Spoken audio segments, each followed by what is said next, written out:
very funny. He was. Very funny. I'm doing Superman, and he's hilarious in that. He is funny in that.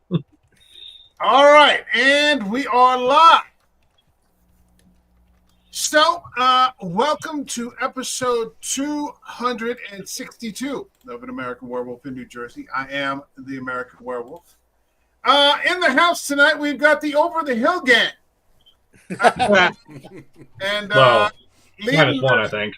Minus one, perhaps. We all go out walking. Could be a digest.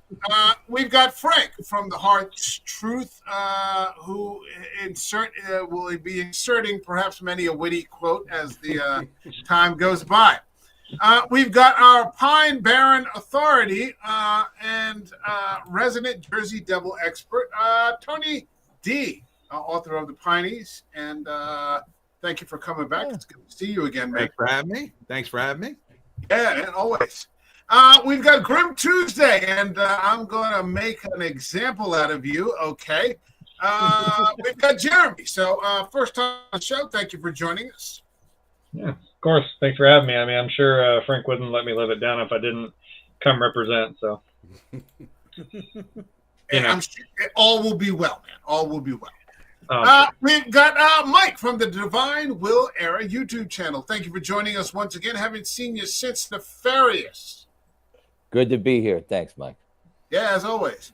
And rounding them out, we've got John K. Alvarez, the American Werewolf veteran of probably 1,000 shows by now. So thank you for joining us for this one. That's how good I am, Mike. You have 262 shows, but I'm a veteran of 1,000, ladies and gentlemen. Well, it's like the old Chris Jericho videos where Malenko was the master of 1,000 holds, and so Jericho became the master of 1,004. So That's exactly. it's kind of like that. So, the late great Gene Hackman passed away a little over a week ago under very strange circumstances that we have yet to, it's yet to be revealed, the details. He lived a good life, and by all, a long life, made it to 94 years of age. One of the best to ever do it. I've always said, and we say on this show a lot, that there's a strong correlation between creative people and crazy. So, guys are cutting off their ears and mailing them to women. And, I think the thing that allows them to be creative is the hole they have inside of them. And so you can fill that with whatever, book you're writing or whatever part you're playing. Mm-hmm. A lot of time it gets filled up with negative shit. But I said, an example of someone, whose feet are almost, in my experience, have been exclusively on the concrete was Anthony Hopkins. Hopkins turned 87. He celebrated 49 years of sobriety, and he's just churning out hit after hit. But if you were going to mention the very next person, it would have to be Gene Hackman. Just fantastic, fantastic. Performance after performance, whether it was a blockbuster, whether it was a small role, whether it was a comedy, whether it was, where he's playing a hero, whether he's playing a villain. It was just always great. So this is our appreciation stream to the late, great Gene Hackman. If you guys are ready to go, shall we get it going? Let us go. Boogie woogie.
man. So, let's start Coulda off with jammed. Frank. Let's start off with Frank. Maybe and then we'll go round robin. Maybe quick. The way we set it up was I asked everybody that was going to appear to pick one film, and then we would discuss it. But I'm going to ask very quickly, maybe 60 seconds. Give just your thoughts on Gene Hackman. Was he one of your favorites, or was he someone in periphery that, oh my God, he's on, I'm going to watch him, but I didn't really go out of my way. What's the deal? If you wanted to add a big load of class to your film, this is the guy you go to. He's not just talented. There's the way that he delivers dialogue. He can change direction with his performance. He was a great guy who could add softness when it was needed. He could add tension when it was needed. He could be intimidating when it was necessary. And all around, just a talented actor from every direction there is not a single role that you could offer him that he would struggle with. He would make it his own. He would incorporate it into a larger film and make it brilliant. He was just that skilled. All right. Tony, what do you got? I grew up with Gene Hackman. I grew up in the 70s during the Renaissance of American cinema, and he was everywhere, man. He was an A-lister at a time when it was a great time to be in movies, when they were producing movies that they were just unbelievable. And he was in some of them. So he was always a guy who could take a role and very much ground it in reality. You really thought he was a guy saying things that the guy in that situation would say. It didn't come off phony as all. There's a lot of actors today, they say words and you kind of go, well, those are movie words and he's doing movie things. But like Gene Hackman, you felt like he was actually there. All right. Grim Tuesday. Jeremy, what do you got for us? Yeah, there's not a whole lot different that I could say that doesn't already echo what they even said. There's a laundry list of movies that we could choose from for Gene Hackman, and that's the crazy thing about it. I think Tony up there said he pulled up his IMDb page, and I was just like, I mean, it's probably a CVS receipt length of movies, or just yep. There's probably, I mean, not just movies, but there's probably a lot of things this guy's done. And it's like, I would hope to live to be 95 and accomplish as much as this guy did. Yeah, it's. I would say my first interaction with it was probably Superman with Christopher Reeves, with him playing Lex Luthor, of course. And yeah, and there's not a movie you could watch where like they said, you watch this guy do his thing, and it's just like, even if he's not like the main character, it's like, man, he just owns that scene and owns that whole time. You're just encapsulated in what he's doing, and man, he can, as with my pick, or like, any time he plays a villain, it's just like, man, he's just the slimiest dude sometimes, and you just want to, he twists the knife in the right way, and I'm like, I've always said, I'm like, if an actor can do that, it's like, if he made you like despise that character, I mean, then my hat's off to you. That's some good acting. So. Good. Mike, Mr. Mike, what do you got for us, man? I love Gene Hackman, and I'm not just saying that because he's dead. I think every movie he's in is worth watching. I struggle personally watching movies and TV past the year 2000, so I live back here in these old movies, and he's such a big part of that. He's such a big part of the Tubi app, which I'm so fond of. I love his laugh. It's just, and I'm glad to be here tonight. All right. John, what do you got for us? Gene Hackman was the character actor that brought character to acting, is the best way I can always describe that. I've never seen him give a bad performance, even in some of the movies that people don't talk about. I was talking about this with fellow actors of mine, because some of us, when we were at Cape May Stage, used to talk about Gene a lot. And someone said, you could give a list of top 20 films of Gene Hackman, and that list could be completely different, except for maybe the top 2. But everything, and there wouldn't be a bad pick in the lot. The best way to really describe it was, I saw an interview real fast with from Mark Maron. He was interviewing Ethan Hawke, and Ethan Hawke said he was intimidated about doing Judgment Day with Denzel Washington. He said, because Denzel Washington controlled every scene except when he worked with Gene Hackman. Hmm. And when he asked Denzel Washington about that, he said Denzel just smiled and he said, I wanted to work with Gene Hackman because I wanted to work with the master. And there's no other best description I could think of it. He was a master at what he did. In an era of action stars and matinee idols, I know that's kind of a very outdated term, but it's nice to see someone who was acting. Mm-hmm. It's not dependent on taking your shirt off or some highly choreographed fight scene or a bunch of special effects. I mean, the guy was just there, and whatever he was doing, you believed it. If he was the scumbag who was beating Morgan Freeman to death, you believed it. If he was the guy, and this was not one of the best movies he was ever in, but he was great in it. And I own a copy of it, Behind Enemy Lines. I love that movie. Good movie. He's better in it than Owen Wilson. Because Owen Wilson's okay. But I mean, I kind of watch it for Gene Hackman. How's Gene Hackman going to rescue him? How's Gene Hackman? Because it's Gene Hackman. He's going to get there. He was up there with like Sean Connery of sorts. In one of the all-time character actors, probably better than Connery. Okay, so let's get started. Frank, you had a movie that you wanted to pick. Let us know what it is so we can talk about it for a little bit, and then we'll do that for all the movies, and then just go into some sort of open discussion, and we'll just kind of go from there. What do you have for us, man? If you're trying to pick one Gene Hackman movie that stands out, that's a daunting task that would take a great deal of thought.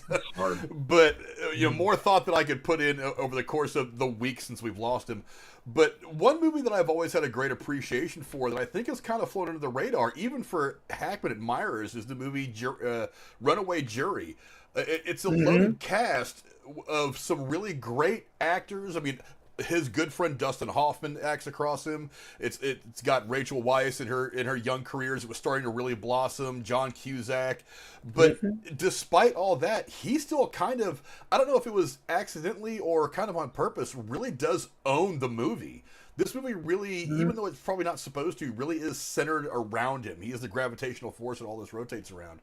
And I also think it's a very interesting role because while he's not a good guy or a bad guy, he's what's the word I'm thinking of? He's a pragmatist of sorts.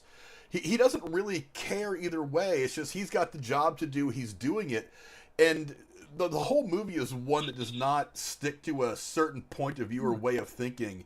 It does post this question out there and lets you kind of answer it at the end. So while I disagree with a little bit of the point the movie tries to make, the performances are brilliant, and Hackman, like I said, accidentally or on purpose, runs away with this movie that is just full of amazing actors. Quick question: I never saw it, so give everybody, if you haven't seen it or somebody in the chat hasn't seen it, Frank, give them a quick blurb. What's the movie about? And basically, there's a mass shooting that happens in the beginning of the movie. And it leads to a lawsuit on behalf of the victim, the family of one of the victims, against all these fictional gun companies.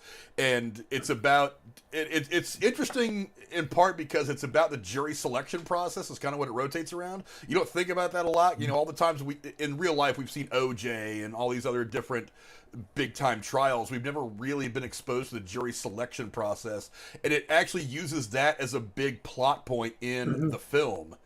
And there's a lot of drama. There's background for the other two characters, for Rachel Weisz's character and John Cusack's character. It's very interesting how it postulates that questions of who's really responsible for gun violence. Again, I think the ending's a little silly. I don't really like it. But as far as a great narrative and a great story, it's engrossing from start to finish. So if you haven't seen it, I highly suggest giving it a look. Frank, remind me, because I did see it, but it was years ago. Was that based on a Grisham novel? That one, I think so. Yeah. I think Cora just mentioned it. It is a book, yeah. Yeah. Yeah. Because I remember also talking about trying to control the jury and everything else. It was interesting, Yeah, it's a weird kind of, not a mystery, but it's there's a lot of people positioning themselves, trying to move the pieces around on the board to get what they want, and it's Hackman versus Hackman's character versus the two people that are trying to manipulate this jury versus Dustin Hoffman's character versus kind of like the sensibility of the viewer and as to how you want this to play out. It's a very interesting movie.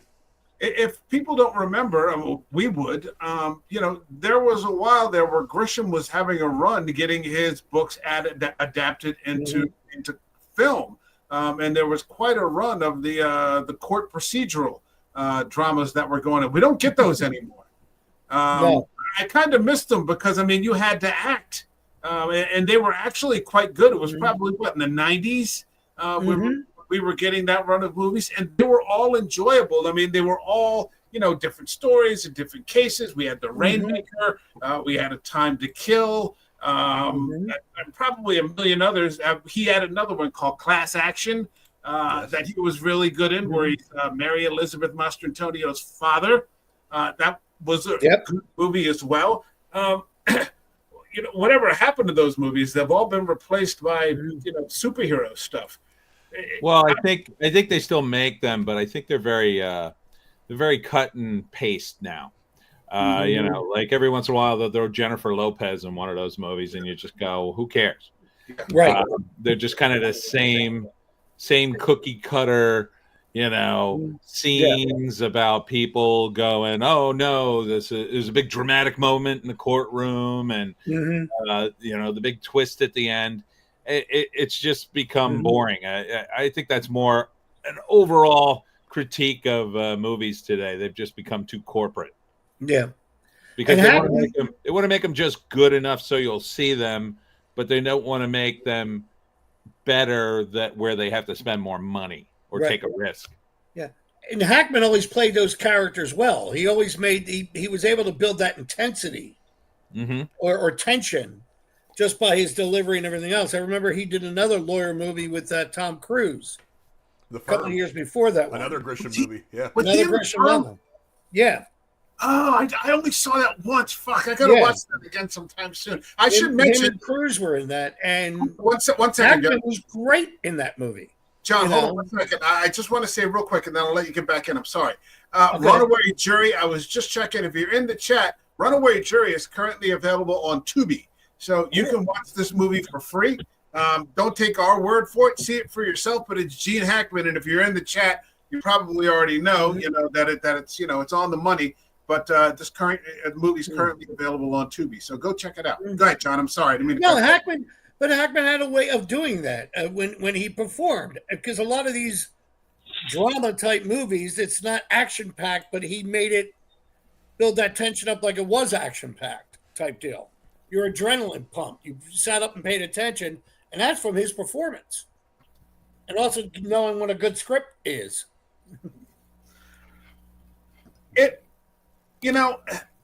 You wonder where actors like that, they probably fit in today in the smaller indie productions that you kind of have to go out of your way to see. Right. Hackman didn't, Frank and I were just talking about 4K TVs. Gene Hackman didn't make movies for 4K television and the big, 85-inch. It was about the acting, and I wonder if we're starting to get back to that a little bit. I certainly hope so, because I miss it. As much as I enjoy talking about the things that we talk about and guesting on other people's channels and so on and so forth. Sometimes the joy of just, sitting down and discussing a good piece of cinema. There's no replacement for that. It's fantastic. All right, let's go on to Tony. Tony, you had a film in mind. What do you got for us that you wanted to talk about? I wanted to talk about the classic Superman. Dun, dun, dun. Right. Yep. And Superman, there he is, as Lex Luthor. And he's the best Lex Luthor. There's never been anyone who's even come close. to his performance. I wish Nicholas Holt well, but good luck, man. Right. I mean, Mm-hmm. Hackman is not only scheming and sketchy, he's also hilarious and he's also evil all at the same time. He's got his sidekicks make it great, and his reaction to his sidekicks make it great. They just recently Miss Tessmacher was pictured with the actress who played the female evil Superman from the second movie. I forget the character's name, and so it was like a before and after picture. They're both getting up there, but they're still kicking it. So I was happy to see that. But there's so many classic lines from those Superman movies, right? So in the first movie, you got Otisburg. Warren Beatty. No. Ned Beatty, right. Otis wants a little town just named after him, so he writes it in with like crayon. Lex So he busts, starts wiping it off. Yeah, he's so mad. Lex is so mad. Otisburg. And then in the second movie, you got the all-time classic line, and you never get anybody do it better. Like, what's in this for you, Lex? Australia. Oh, it's such a great moment because it tells you everything about his version of Lex Luthor, right? He's in it for himself, but at the same time, he's right in your face, and he's telling you, I'm going to beat you, Superman, because I'm that smart. And that's the other thing. Lex Luthor is supposed to be a genius, and he's the only guy who's played it so smart, right? It's not this soap opera acting where you got a guy who's got a bald wig or he's bald, he actually shaved his head, and he's pretending to be smart. No, he's actually smart. He does. I mean, there's that great scene where he tests Superman. Superman's coming through the tunnel, and he shoots fire at him, and then he shoots a cold ray at him, and then he shoots a bunch of bullets at him, and a whole bunch of stuff. And like he's sitting there, like analyzing it as it's happening. That to me was a great scene too. I really just can't say enough of positives about his version of Lex Luthor. And you have to have a good villain to have a good hero. Superman ultimately is kind of boring because he's the protagonist, he's the hero, he just does what he does. But Lex is the guy who's funny and complex and interesting because why is this guy evil? He's so smart. Shouldn't he be the good guy? If he was that smart, couldn't he figure it out? No, he's got these flaws in him that make him evil, and he can't. He's got this ego. He's got to beat Superman. He has to beat Superman, and he can't. And then he has to create those flaws to see himself undermined. And it's great at the end too, right? They capture Lex, and then you see his wig kind of just start falling off. So he is bald. Like that was my big gripe when I was watching the movie for the first time. I'm like, oh, he's not bald. And then at the end of the movie, I'm like, he is bald. And it's just his vanity that makes him put on the wig. I'm going to have to rewatch that again at some point. I think I own it on DVD or something like that. It's just I haven't watched it in a really long time. I remember seeing that in the, when that dropped, I think I was 9 when that dropped. And we lived down the street from a drive-in movie theater. If you remember what drive-ins used to be, and that was our Friday night event. Mom and Dad would throw me in the back of the car, and we'd go see a film. And I think the sound went out. I mean, it was just he scared me with all the yelling. Can you guys hear me? We can. And we can hear everybody. I can hear you. Yeah, I can hear you. Oh, he can't hear us, I think. Oh, I don't know. Weird. I think your eyes need help. What am I? I didn't mute him out. But I mean, I remember he just scared me with yelling at Valerie Perron all the time, and just blah blah blah. Yeah, but yeah, a really good role. Hold on a second. Go ahead. I just saw him not too recently, Superman. Before Gene Hackman died, it was like on one of the streaming services, and I really did like the movie because when I saw it, I was 13 and was on one of those big 700-seat movie theaters in Philadelphia where I was growing up, where they had a curtain that used to open type deal.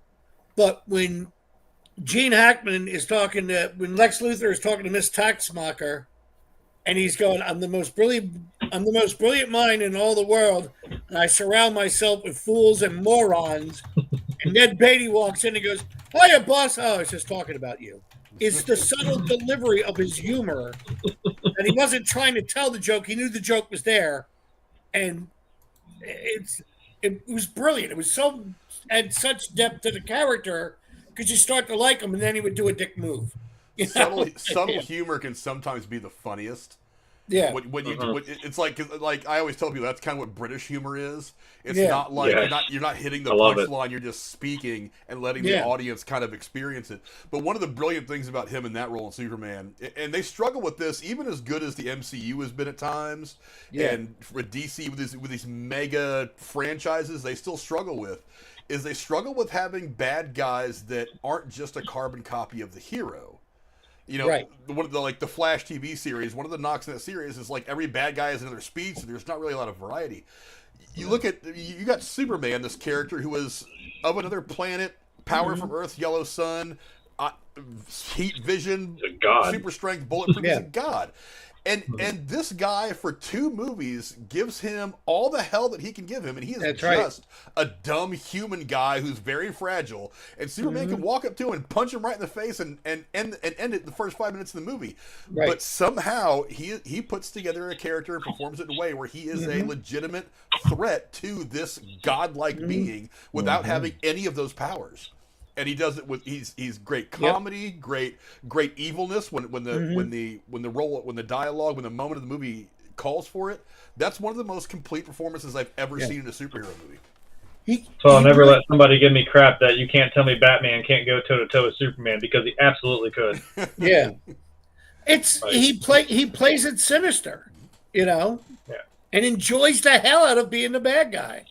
And that's I don't remember any of this. I remember him playing it comedic. Like to me, definitely Donner's more comedic. Superman. Yeah, like Donner's It's a little campy, but Donner's Superman to me was an action comedy. Right. It's an enjoyable action comedy. Don't misunderstand me, but it was a comedy. Yeah. They had funny moments in it. Yeah, I mean, I thought Luthor just was hysterical throughout the whole thing. Like, he scared me yelling, "Go, Mr. Taskmaster!" Like, it startled me. I was like 9. I mean, why the fuck is this guy yelling all the time? But there's a great scene in the movie, Mike, when Superman calls him a befuddling old fool, and then he exposes the kryptonite, and Gene Hackman repeats the same exact line to Superman as Superman's weak. And just the way he delivers it, you're like, shit. And it's like, that type deal. I would like to add the old neighborhood. And I would like to add where Hackman also makes Lex Luthor a little bit some more substance to just the campiness. And I remember the scene when Miss Tessmacher says her aunt lives in California or something, and he gives that really sly look at his watches. Not anymore. And he does that straight, which makes it even more like a powerful movement because he's campy, but then he turns it on the straight. So it's really, for a campy role, he does put a little substance behind it. Yeah. I think. I should mention that this is also available on Max. So if you want to go catch Superman the movie, 1978 from Richard Donner, it's still there. It's one of the all-time classics. One of the all-time classics, coming up on 50 years of Superman. Close to it, yeah. Within a couple of years, 50 years. So, okay. Anything else for Superman? All right, Jeremy, what did you hit us with? Well, I guess I'm going to do a complete genre switch, and I decided to go with a Western. I went with the 1995 film The Quick and the Dead, and I'll just be a nerd and I'll read it like Frank does. For anyone who doesn't know, it's a 1995 American revisionist Western film directed by Sam Raimi, of all people, starring Sharon Stone, Gene Hackman, of course, Russell Crowe, Leonardo DiCaprio. It stops right there, but I'm also going to add, of course, it had Bruce Campbell, it had Keith David. probably someone I'm missing. What? Lance Henriksen. Yeah, and Tobin Bell of the Saw franchise. So it's a wild cast. And it focuses on a character called the Lady, played by Sharon Stone, who's a gunfighter who rides into a frontier town by the name of Redemption, controlled by John Harrod, who is, of course, played by Gene Hackman. And she joins a deadly dueling competition in an attempt to exact revenge for her father's death, which, spoiler alert, was caused by Gene Hackman. So the tension's there. Go. Now I I got it. I totally forgot the Gladiator was in this movie. I'm sorry, Russell Crowe. I was so entertained, I just completely forgot he was there. My bad.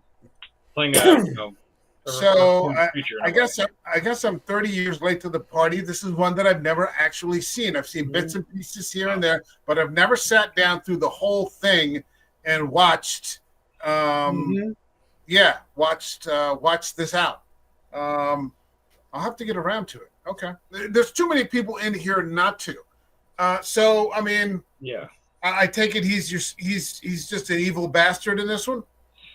Yeah, he's obviously the one who kind of is the he's all done up in his nice suit and hat and proper. He's always got 2 or 3 gun hands with him at all times, and in every corner of this town too. He's got the town by the balls basically. He's the king sitting on the hill, so to speak. I don't want to say like maybe he's just sitting pretty at the end of the world right now. I guess near the end of his life, because he used to be an outlaw. Like a really ruthless outlaw with Gladiator. There's so many people in this movie. I'm losing Russell Crowe. I'm losing everybody's names. With Russell Crowe, they used to be just terrorizing people all throughout this, not only this town, but just in general. And and Gary Sinise is in this film, who plays Sharon Stone's dad. Yeah. And he obviously doesn't make it through the end of the film because he comes to their town and ends up killing Gary Sinise, who was the marshal at the time. And it's a really it's kind of a gut punch of once you see what happened is he does the thing where he does it to Russell Crowe too. He puts him on a chair, puts a noose around his neck, and he starts shooting the chair as it starts to break, and you start losing your footing. And I'm like, that is just a sick thing in itself. And it's like, again, we know Gene Hackman. He's sitting there just laughing it up, just enjoying every bit of it because he's just that slimy of a bastard. And he says like, oh well, I fired 3 of my gun. And he hands the gun to the very young version of Sharon Stone and says like, go ahead, you take the other 3 and you shoot that rope out and you save your daddy's life. And of course she's like 9 years old and she can't hold the gun up, and of course she misses and ends up killing her own dad, which that'll mess anybody up. So so that's what the present day in that sense is about. She returns to that town, which has just gone to hell in a handbasket. And they have a big competition for like anybody. It's just kind of any rules go. Like you can use whatever guns you want. You can challenge anybody, and we'll randomly pick the time. And then of course Gene Hackman eventually in the quarterfinals there says like, okay, well now you have to kill the person that you're fighting. You can't just shoot them in the kneecap and have them bow out. So it starts to get pretty tense, with everybody in this town, and all she wants to do is get her revenge on Gene Hackman for putting her through that.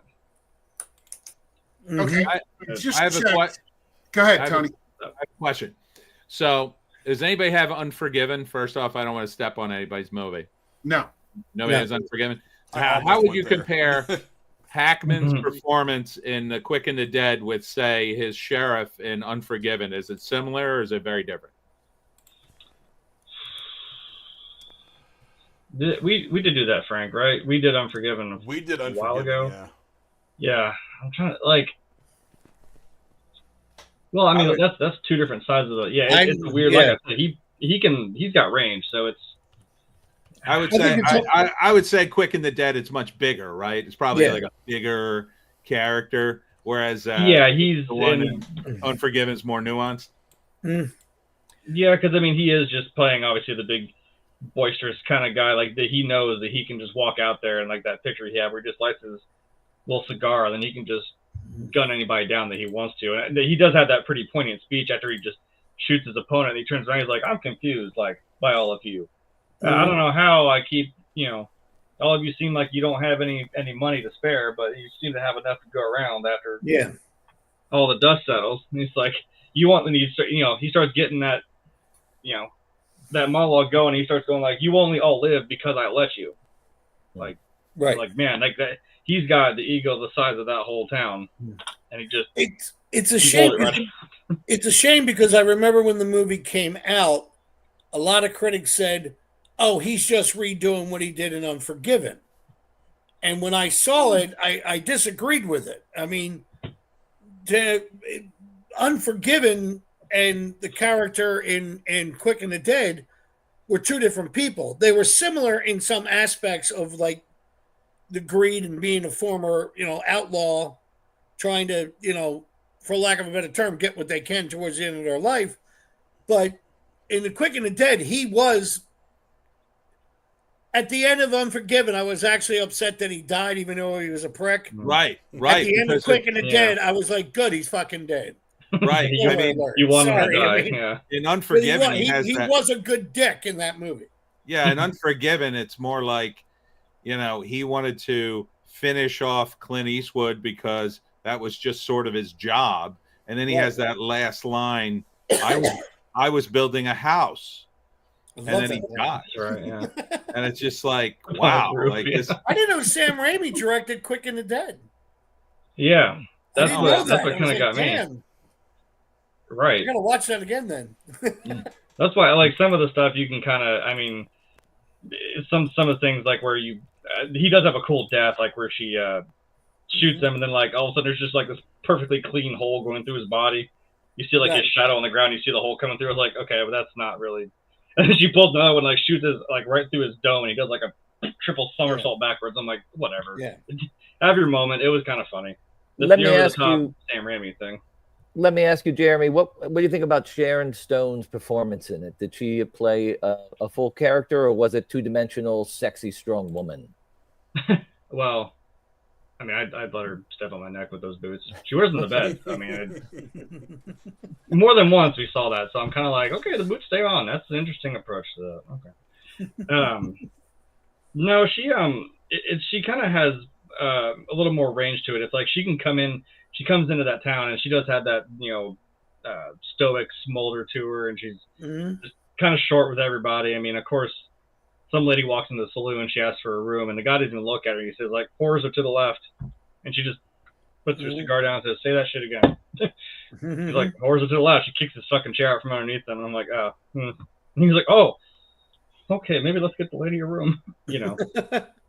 So, yeah, she has that, like, to draw you in. And then you can tell it's, like, it's one of those, like, you can, like we said, like, on the last show, like something Mike Tyson said, like, you have a plan until you get punched in the face. That's right. Right. Everyone has a plan to get punched in the face. It's like she knows what she's gonna do, but she's still like scared to do it. You know what I mean? Like she's got Gene Hackman. Like she could, and as we saw when she saved Russell Crowe's life from being hung in the saloon, she could just easily quick draw him right there. But it's like she's just having that struggle of like, look, I'm not sure I can do this. And she even has a moment in the cemetery with Macaulay Culkin's creepy hobo neighbor guy, because he was in it too, which is funny, from Home Alone. Yeah, right. Yeah. And he even kind of like brings her back down, like, look, he's like, I was cowardly too. Like I was there with you when this happened. I didn't do anything. He's like, I was actually a full-grown adult. He's like, I don't think he's like, I don't blame you for not stepping in. What could you have done? But yeah, she has a good cry in the cemetery and realizes, no, I got to go back and I got to deal with this. So. It kind of back and forth a little bit, so it's not just one thing. I was, we all saw Basic Instinct, right? We all saw it. Yeah. So, we saw what we needed to see. Yeah, we ruined a lot of batteries in them remotes and a lot of special socks. Am I right? So, no, yeah, it's got some dimension to it. I think the reason that I didn't see it is because it seems so close to Unforgiven. And I don't think he was playing the same role, but I think at the time, and I think it's somewhat accurate. They're completely different movies in the tone, right? Tone of them, and so this one, Unforgiven sort of landed. I mean, the Quick and the Dead sort of landed more in the and the spaghetti-ish end of things. That it's bigger and it's louder, and it's got more effects and kills, for kill's sake, so to speak. Now, looking back on it, I'm like, well, shit, I probably should just sit down and watch this sometime and get around to it. And I probably like it a lot. I had no idea that Sam Raimi directed it. And when you really look at the cast now, you're like, holy shit, like all these people are in this. How can this not be good? I should mention, I just did some research while everyone was talking. This is also on Pluto TV.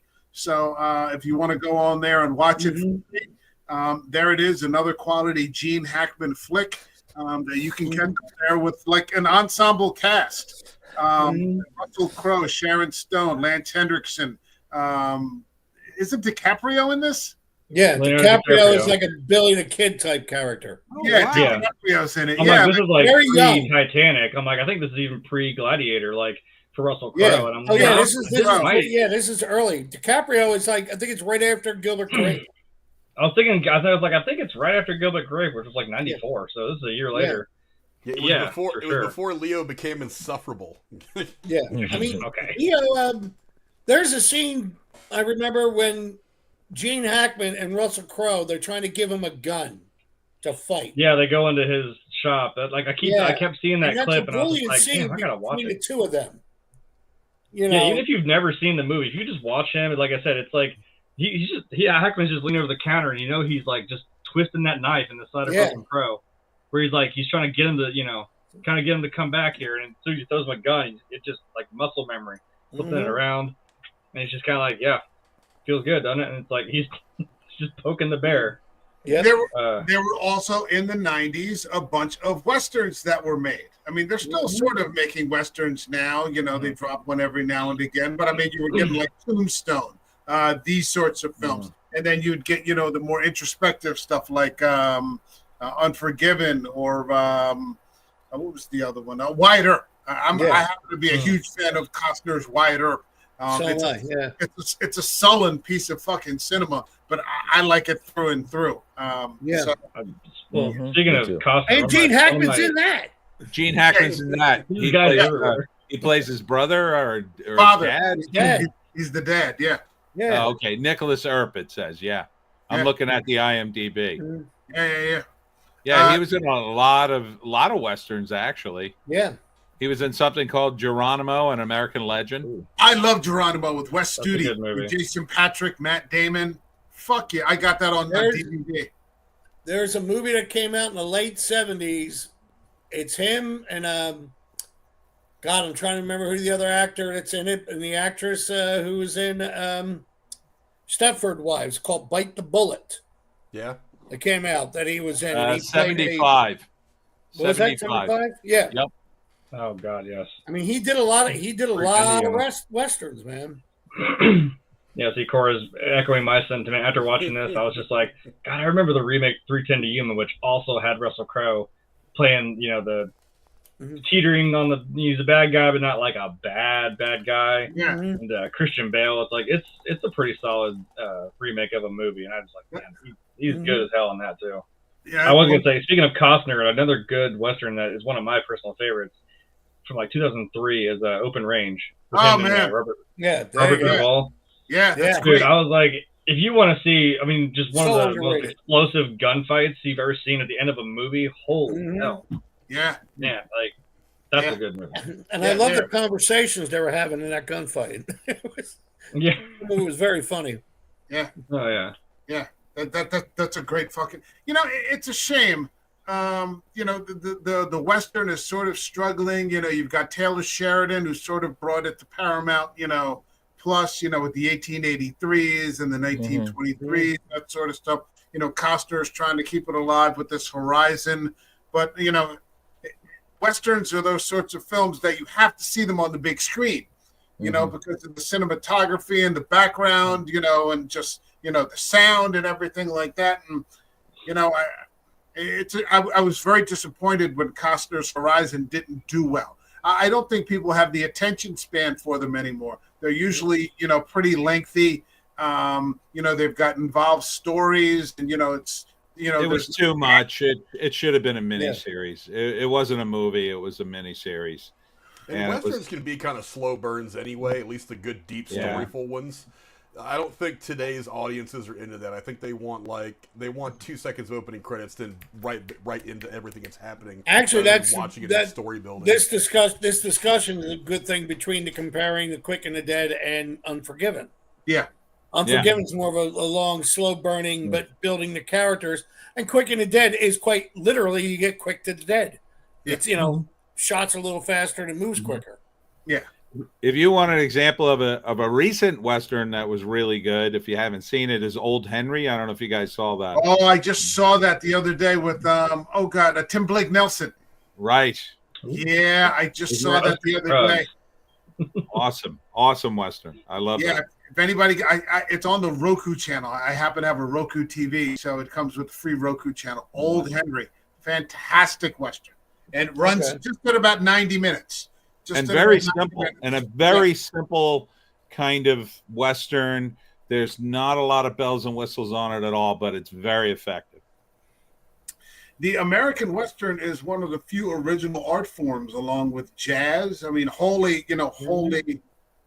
American, and I hope that it has a resurgence, because I think I heard someone say once that every Western is a morality tale, and so we need those sorts of films to make a resurgence. As much as I love talking about the new MCU or watching Daredevil, or something like that. I don't want to have just one item on the menu.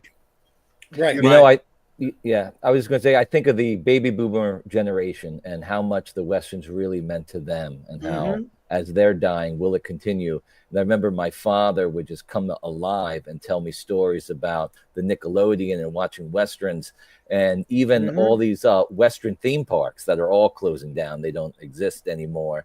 I took him to one of the older ones there, and he just felt like he was a little kid again. And I'm sad to say, I think it's pretty natural that the Western genre might lose a lot of steam as the baby boomers continue to die off. Well, I mean, I'm 32 and I grew up watching Gunsmoke, so I mean, maybe I'll keep it alive. I don't know. We hope. Yeah, we hope. Yeah. We're going to need younger people to carry it on, because well, We Western put it all on you now. Western, Oh, no. Western's got it all. We'll be riding off into the sunset too soon here. Tumbleweeding in the distance. They got it all. They got drama, they got action, they got comedy, everything. Romance, everything's in a Western. Everything. Yeah. And the occasional rootin' tootin' number. That's it. Yeah. Oklahoma. It's all in there. Shit, I mean, even watching something like Rio Bravo. I fucking love Rio Bravo. I love Dean Martin's great in it. Oh, yeah, man. He's just sitting there with Rick Cool, Schroeder. man. Yeah, they're just sitting there in the jail cell singing that song. And I'm like, this is fucking fantastic. Dude, Or you're watching- Captain Ricky Nelson, yeah, Oh, yeah. from Or- Ozzie and Harriet, yeah. Yeah. Who would have thunk it with Dean Martin? Dean Martin.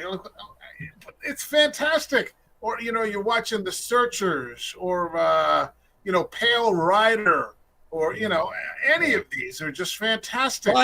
5 years ago, I saw Cat Ballou for the first time, and I'm going, wait a minute, that's not King Cole singing in between all the scenes. But it was a great movie. It was fun. I just watched the other day. I love this movie. It just happened to be on, I forget, it was on Hulu or something like that. Remember Hidalgo? It's not exactly a Western. Oh yeah. That's a great love- movie. It's a fantastic movie. Yeah. Mhm. Not I technically. love I mean, you do going over to take part in like a 3,000-mile race in the Arabian desert. I'm like, yeah, but that's the thing, is he's literally called, that's his nickname. He's the cowboy. He's the American guy. Yeah. So, Yeah. that's a great movie. I was like, wow, something else I've seen that he's been in that's not Lord of the Rings. Holy crap. Yeah. My I race. thought I I was the only person that liked that movie. I love that movie. No.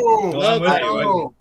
I own that on physical disc, and that's a good Same. All I my, remember cheering because I didn't get to movie see it on the movie theater. I saw it when it was on television, And that final race, I found myself banging the chair saying, "Come on, you son of a bitch!" You know, that I really got into that slow motion, all you hear is Very, the very gallop of surprised. that horse just going across Yeah. the finish line. Like, And- It was, just such, and it was such a good movie, man. And the blood starts coming out of her nose, out of his Mhm. nose. Oh, and yeah. you're like, Yeah. oh shit. and you I- can see the sunlight on his hat, like where he's sunburnt to death. He was Yeah. 5 minutes ago he was gonna send Hidalgo to the glue factory, and then he was like, oh, hold up. Yeah.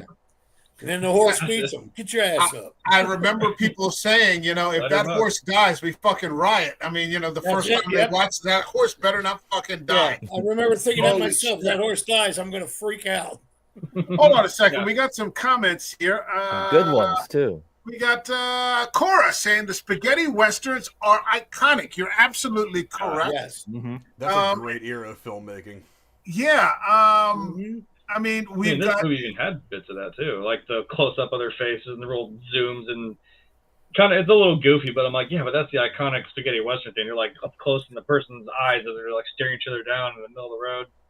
It's awesome. I still remember Once Upon a Time in the West. I have it on physical media with Charles Bronson, and that opening scene, and it's fantastic. Henry Fonda as the bat, like Henry Fonda's playing a villain, is dressed all in black. I like, how is this possible? It's like operatic with this beautiful score, and you've got Claudia Cardinal, which is like just stunningly gorgeous woman, and you're like, holy shit, like this is like epic. I remember the first time I watched it, probably 25 years ago, but I'm like, how have I gone this many years without watching this movie? It's like the greatest thing I've ever seen. It's fantastic. So many great westerns come out of that era. Hold on a second. BJ Wallner, what's happening? Thanks for stopping in. And Grim, your dad is That's my mom. smoke. Yeah, nothing wrong with that. Nothing wrong with that. Nothing wrong with that at all. Cora says TCM is a gem on cable anymore. I like to watch at least one classic movie from the 40s through the 60s each week. Yeah, there's nothing wrong with that because guess what? You're going to get some fucking acting.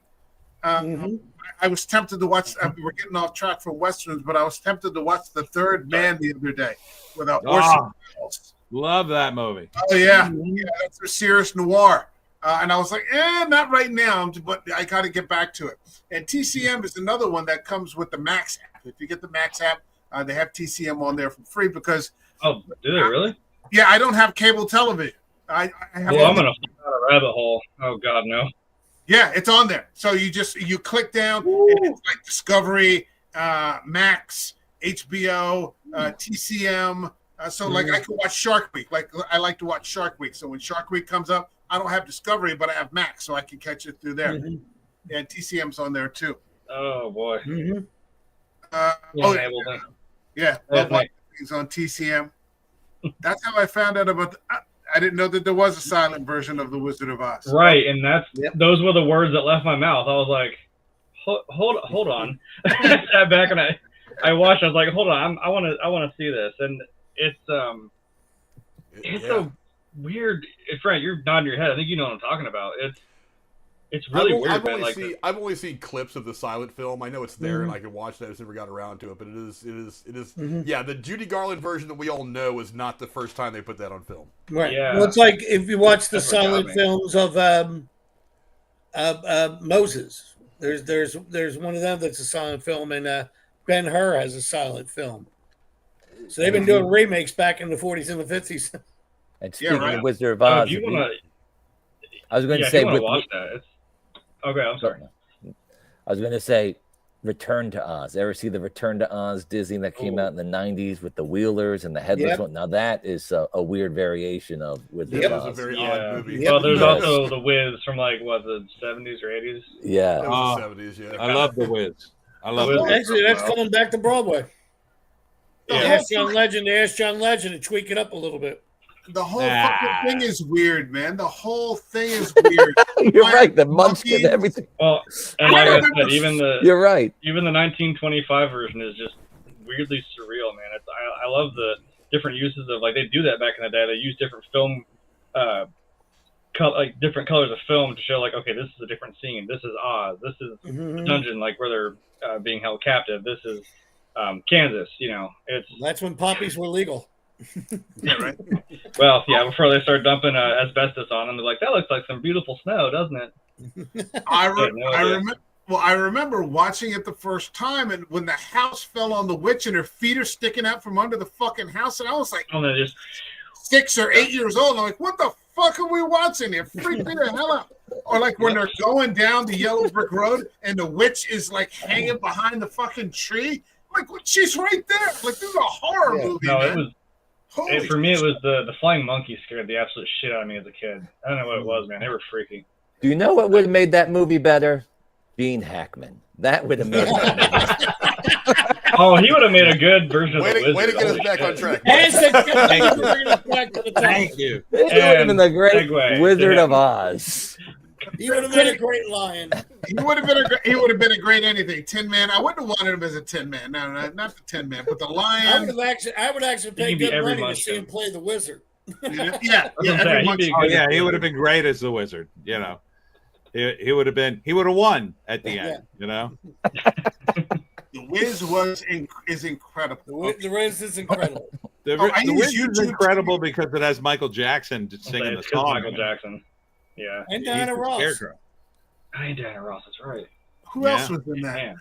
Richard Pryor was the Richard wizard. Pryor. Yep. Hell yeah. Jesus. Yep. Okay. All right. Let's Anyway. let's get back to some Hackman. Yes. We've got Mike. What do you got for us? Give us your pick. Okay. All What do you right, got? guys. I want to talk about Under Suspicion from the year There you go. 2000 with Gene Hackman and Morgan Freeman. Now, this isn't a particularly great movie, I would say. However, it will have a lasting psychological impact. It's a lingering psychological impact. The only movie that I think is similar to this would be Sleepers from 1996 with Jeez. Okay, Kevin Jason Bacon. Yes. Patrick. Yeah. Yeah, something like that that just lingers with you. Now, Gene Hackman plays a man in his 60s, and the whole movie you spend hating him. He's under investigation for raping and murdering 12-year-old girls, and Morgan Freeman's investigating him. Yikes. And the whole movie, you hate him. He's a rich tax lawyer, late 60s. He has a beautiful 30-year-old wife. And then you find out, well, he was dating her since she was like 19. What is he, a groomer? You know, so he's under investigation. The cops go in hard and they find his porn, and it's legal college girl porn. And then they find out he's with prostitutes, these young, vulnerable 18-year-old women of color prostitutes. And they just put so much pressure on his wife that his wife thinks that he did it too. So his wife says, oh, I think he has an inappropriate relationship with my 13-year-old niece.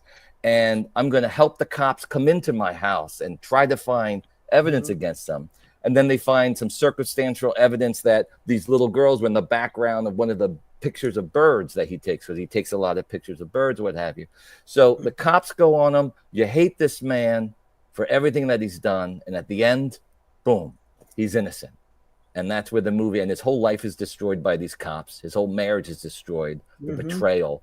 And of course, Hackman does an amazing job. And it's just like, what on God's name was that? What does it even mean? Just because he does these horrible sexual problems doesn't mean that he raped and molested and gets into all these issues. And it's even more of a psychological, I'll say, lingering, because parts of it is just grossly outdated, you know?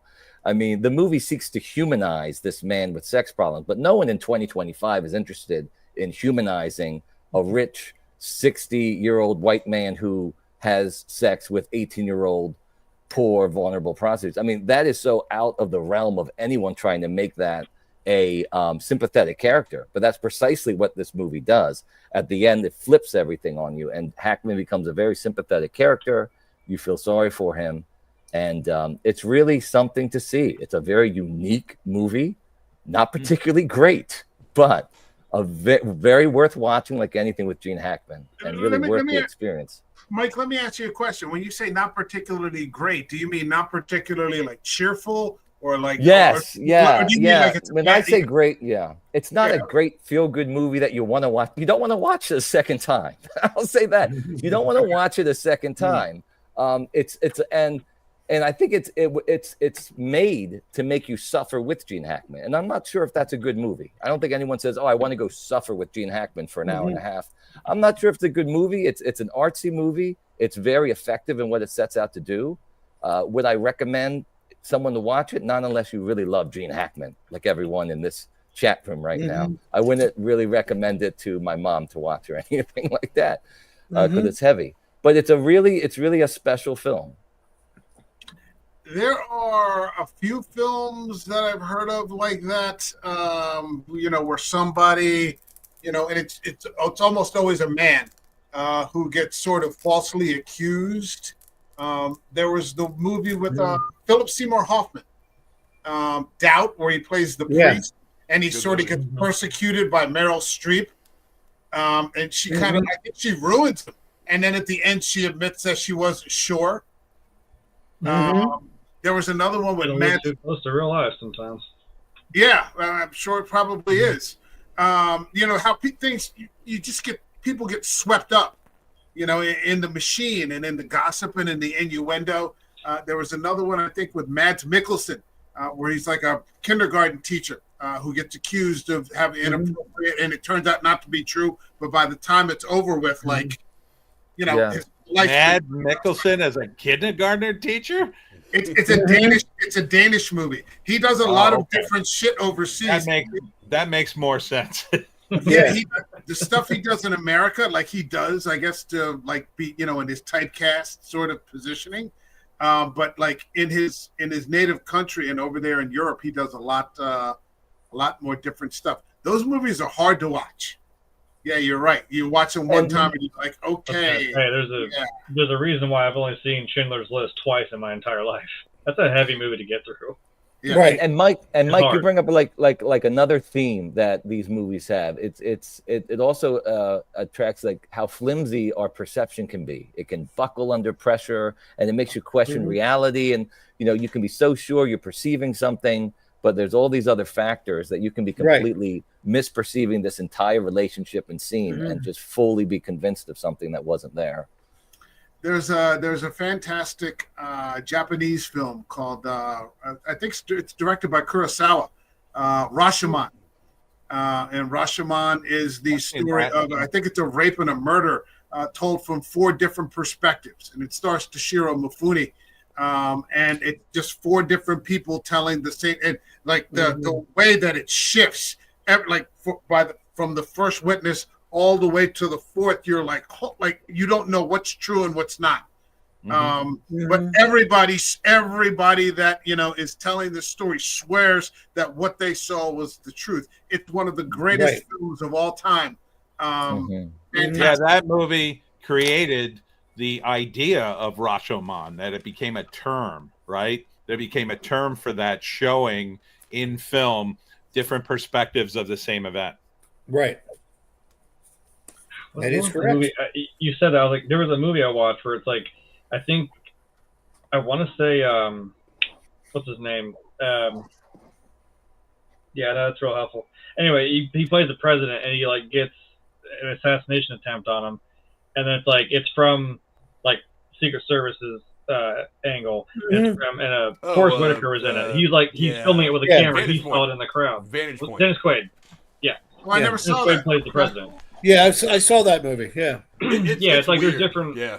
There's different perspectives of this same event that everyone saw or claimed to have seen some part of this assassination attempt take place. And it was of course frustrating because of course it gets like up to that point where it's like, oh, here it comes, it cuts off and it goes to the next person, rewinds it. It's like, okay, here he was filming in the crowd and saw this happen. I was like, damn. Yeah, Vantage Point is the name of the movie. It's an interesting movie.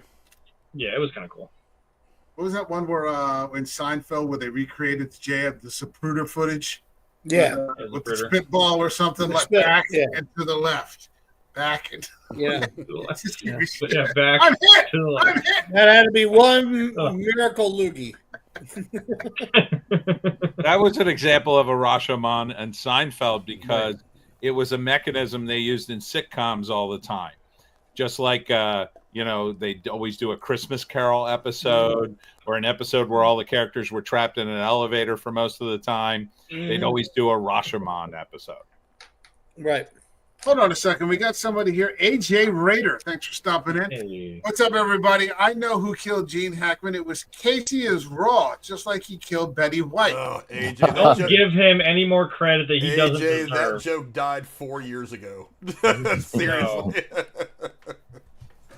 You know, I almost turned the Trump. Get him out. Get him out of here. does anybody actually think that they understand what happened to Hackman? Like how he died? I mean, I've just been kind of waiting and seeing if something it just keeps coming up on my feed, and I'm like, I'll wait until something a little more concrete happens, because it seems like every single day is something different. I'm like, just tell me when you figure it out. I think it was Hackman probably died because he's 95. right. His wife is 65, and she was found in the bathroom. She probably had a freak out, ran to the bathroom to get drugs or whatever she needed, maybe for herself, because 65 ain't no spring chicken. And she might have had a heart attack too, right then. And the dog died because he was locked in a cage for 9 days, and he just died, unfortunately. I think everyone's all about the dogs. I'm like, no, I'm pretty sure they died, and then the dogs died as a result of them not being able to take care of them. Right. Yeah, Right. Like, I'm pretty sure that's a good assessment, I would say. The murder suicide doesn't make any sense that there would be a murder suicide No. when she's there, unless Hackman for some reason killed her, then killed himself. But why wouldn't he let the dog out? You know, I'm of the mind that it does that. You know, the police will investigate. We'll get the answers whenever the answers become available, and it's not going to change the fact that he was 95 years old. He was on the back nine anyway, and and you know the legacy is more important than than the how. Exactly. So I don't imagine anything nefarious happened. I mean, I've already heard stupid people on Reddit say things like he was killed by the mob or some whatever nonsense. Yes. Just They because went after him in because the of French connection. in the absence of fact, Tried to take imagination him will out fill the because- gap. So Well, Randy Quaid came out in a press conference Well, yeah. Well, there and you go. said that he was murdered because the studios don't want to pay him royalties anymore.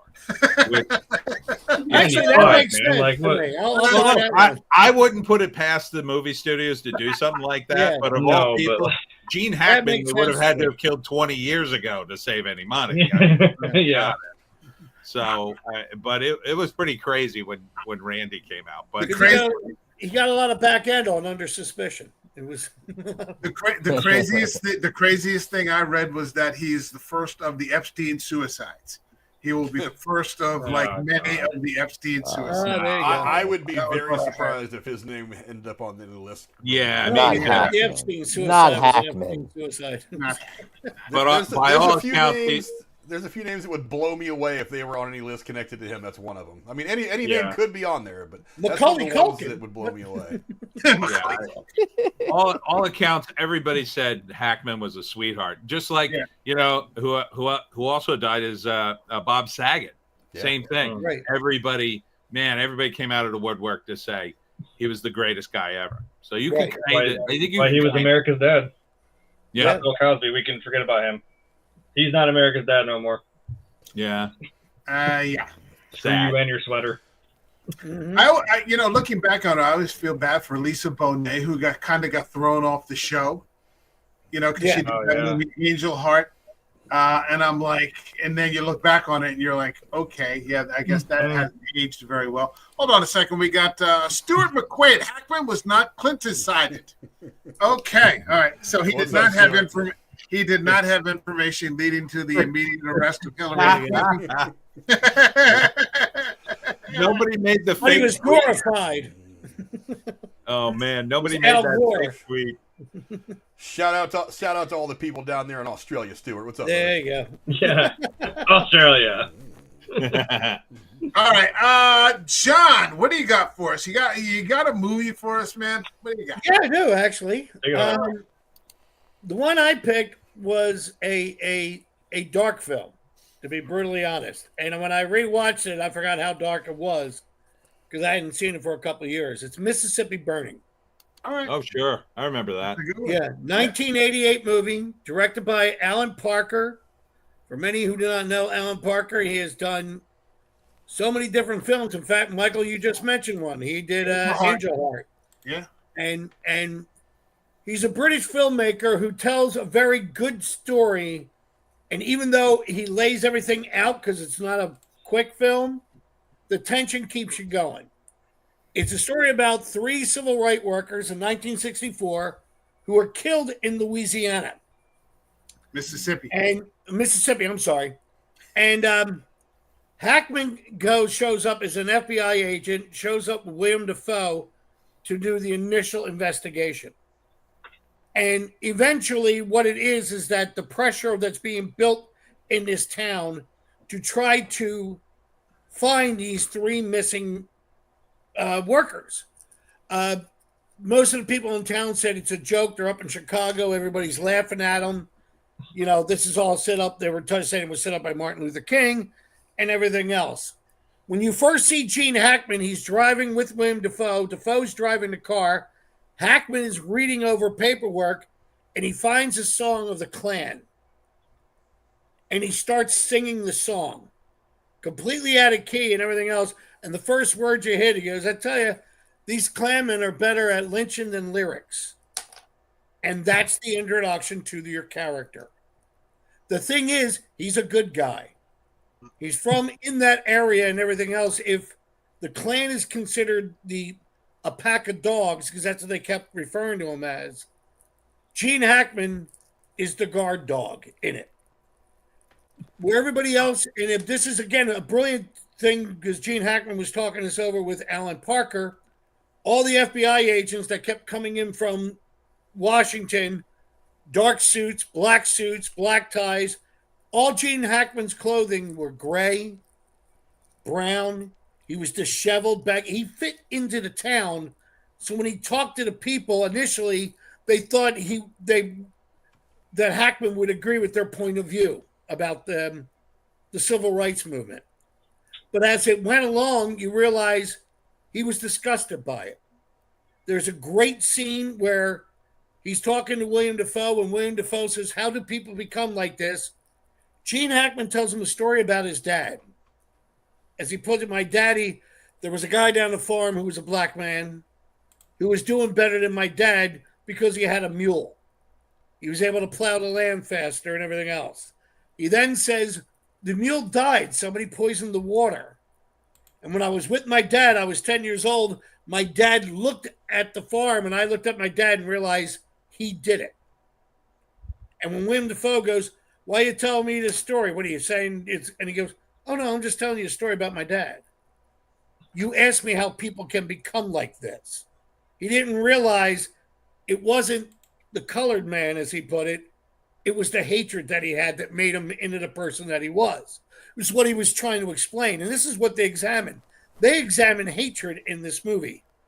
Gene Hackman is in one scene where there's, for lack of a better term, it's a social club and it's all members of the Klan that you know from watching the movie. And when one of them threatens him, wait, let me make sure I got his name right, because there's so many people that are in this. Michael Rooker, isn't it? Michael Rooker Sure. turns around and says something to him, and Gene Hackman all of a sudden, with a blink of an eye, grabs him by the balls and then goes to pull his gun and looks at the deputy, played by Brad Dourif, turns around and said, you going to pull that thing or just play with your pecker? And Gene Hackman, he was a controlled burn throughout the whole thing. He was very laid back, but when he exploded, he was violent. Gene Hackman said after seeing the movie, he said, I'm never playing another violent character again. Obviously, he did, but that's how it affected him. But he was brilliant in this movie. It's a mystery. The tension is built up, and even with some of the horrific scenes that are being done, there was also some humor in it. There's a scene where him and William Dafoe are physically fighting each other, and Dafoe pulls a gun on him and goes, I'll fucking shoot you if you don't listen to me. And Gene Hackman goes, let me get my crew. And when he walks in, he looks at one of the other officers and says, do you really think you would have shot me? Oh, yes, sir. He goes, fucking balls on that guy, and walks away. I mean, the point about it is that he brought in the Southern charm, but the Southern anger, but directed it for a good fight. And it's a brilliant movie. It's a rough movie to watch. It really is, because there's a lot of violence in it. But Hackman is the hero, as violent as he is. And it's strange to see him as that hero, even with the flaws and whatever he has, because when push comes to shove, he was defending people. Especially even what's his name? Let me make sure I got it right.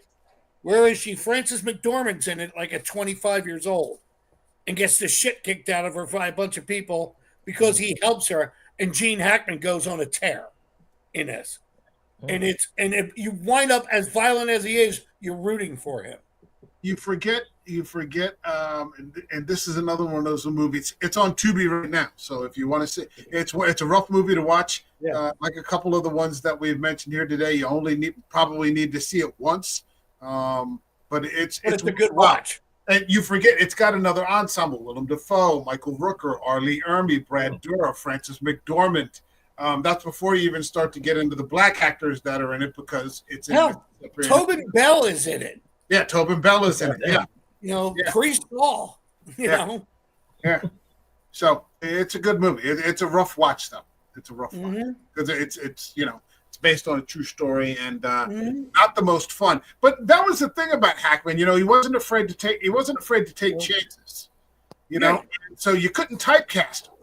There's a great quote right after he died. They started replaying it. He was doing an interview and he goes, "I like playing flawed characters. I like playing characters that are at conflict with each other." And if you look at his movies now, especially what we're doing in a nice retrospect, he really did. He liked that conflict in the character. I think it's also one of the reasons why he does comedy so well. Hold on a second, guys. Go on for a second. I'll be right back. I think it's one of the things that adds to the fact that he does comedy so well, because he's seeing the dark side, so he also can find the light. A friend of mine and I were just talking about his performance in The Birdcage. Mm-hmm. We view it as classic comedy, and he's brilliant in it. Yeah. That speech he does talking about driving down and finding the real America, Robin Williams said it took us 4 days to shoot that scene because him and Diane Weiss couldn't stop laughing. They found it hysterically, and he just, it's a trait to his ability as a performer. And I've always admired him on that. Speaking of comedy, he's in Young Frankenstein. Yep. Yeah. He's the blind guy. I didn't know that. Such an amazing Steve. He's He the blind oversees guy. Wow. That's awesome. Yeah. Yeah. I always forget that. When I see it, I go, "Oh my God, it's Gene Hackman." Yeah. But I forgot Gene Wilder was in Bonnie and Clyde. Yes. Gene Wilder? Yes, he is. Gene He Wilder is in is. Bonnie and Clyde, one or two, and him and Gene Wilder struck up a friendship. And when Gene Wilder told him he was doing it, he goes, "Is there anything for me?" And he goes, "Well, there's the blind guy." And Gene Wilder went to Mel Brooks and said, "Well, Gene Hackman would like to audition for it." And he goes, "What, the guy from Bonnie and Clyde?" And he goes, "French Connection?" And he went, "Yeah, he's in." He didn't even audition. He brought him in to do it. Because he said he would understand comedy if he understands violence that much, which I thought was a strange concept. Interesting. But if you think about it, it's the exact opposite of the violent nature. I think it's why he does comedy so well. Hold on a second. We got Stuart McQuaid here. He said Marooned. 1968 was a great movie. It also stars Gregory Peck, about three astronauts stranded in space. Kind of a predecessor to Apollo 13. Sounds like Apollo 13. Yeah. Cora, I love The Birdcage, and so do I. That's one of the funniest fucking movies of all time. That is one of the funniest fucking movies of all time. Also loved him in that movie, Heartbreakers. Okay. Him and Sigourney Weaver, man. All right. And Jennifer Love Hewitt. I haven't seen that one. I've seen The Birdcage. That's fucking right. Gene Hackman is a guy from the tobacco company. He does a bit where he gives a long cough. You will be laughing your ass off at it. When he does one of the things, he goes to say, boom. He's a riot in that movie. I'm surprised no one picked like The French Connection or The Conversation or anything like that. Conversation. Yeah, me too. Nobody picked Unforgiven. I couldn't believe it. Mhm. I thought somebody would have picked French Connection. That's why I tried to go. The two that I was really kind of going back and forth about, the ones that I wanted to point out, were kind of off Yeah, the same path here. a little bit, off That's center. Me what I too. did. I picked something kind of not obvious. Yeah.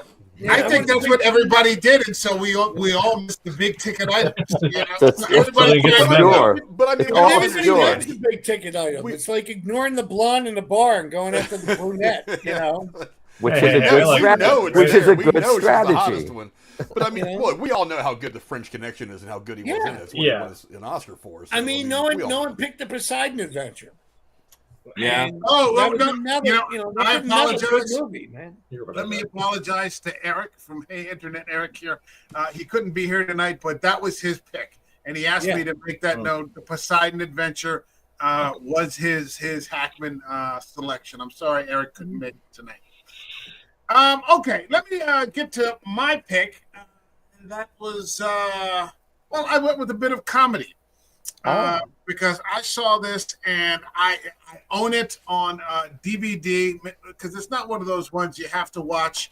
You don't need an 85-inch screen to watch it. It's not a big Western or anything like that, and it's not shot in space. But it's just it's fucking hysterical. I picked him in. Let's see, where is it? There you are. I picked him in The Royal Tenenbaums. There you go. Oh, Yeah. bravo. That would have been my other choice. Bravo. He's great in that. I He's thought so you were going to good. pull out Get Shorty for a minute there. No. I think that was going to be Ryan's pick, but Ryan couldn't make it tonight either. He had something with his family came up, so that was going to be his pick, I think. But The Royal Tenenbaums is just one of the best movies that's come in a long time. Period, and it's just so human. Where it's about a family, I guess, of like broken geniuses, quote unquote, I guess, around geniuses. And the guy who seems to have done a lot of the breaking is Gene Hackman. By just slowly sort of, I don't even know that he realized that he was doing it. Just by being himself, he sort of deflated everybody's spirits around him. Like if you were his father, you weren't ever going to win any of the games or anything like that, or maybe I think he stole all of Ben Stiller's money when he was a kid and took it to the track or something like that. Or he introduced his daughter as my adopted daughter, Margot Tenenbaum.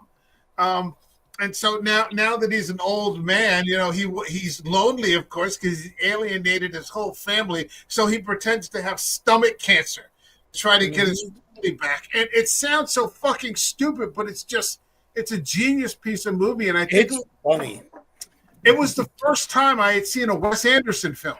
I didn't see Rushmore first. I saw this one, and it's got just such a great cast.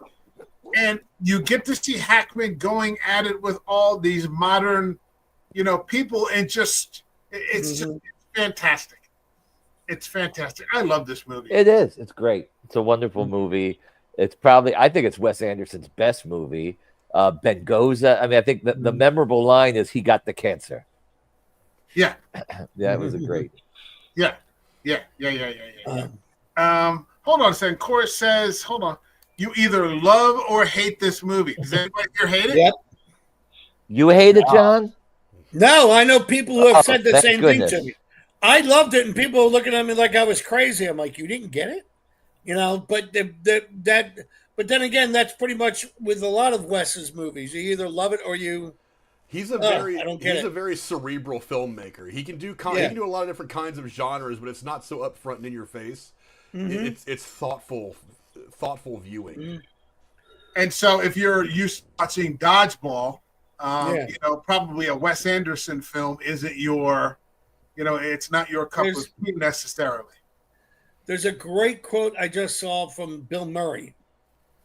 Bill Murray was talking about doing the Royal Tenenbaum, and he said he didn't mention the other actor Gene Hackman was working with, but the other actor didn't know his lines.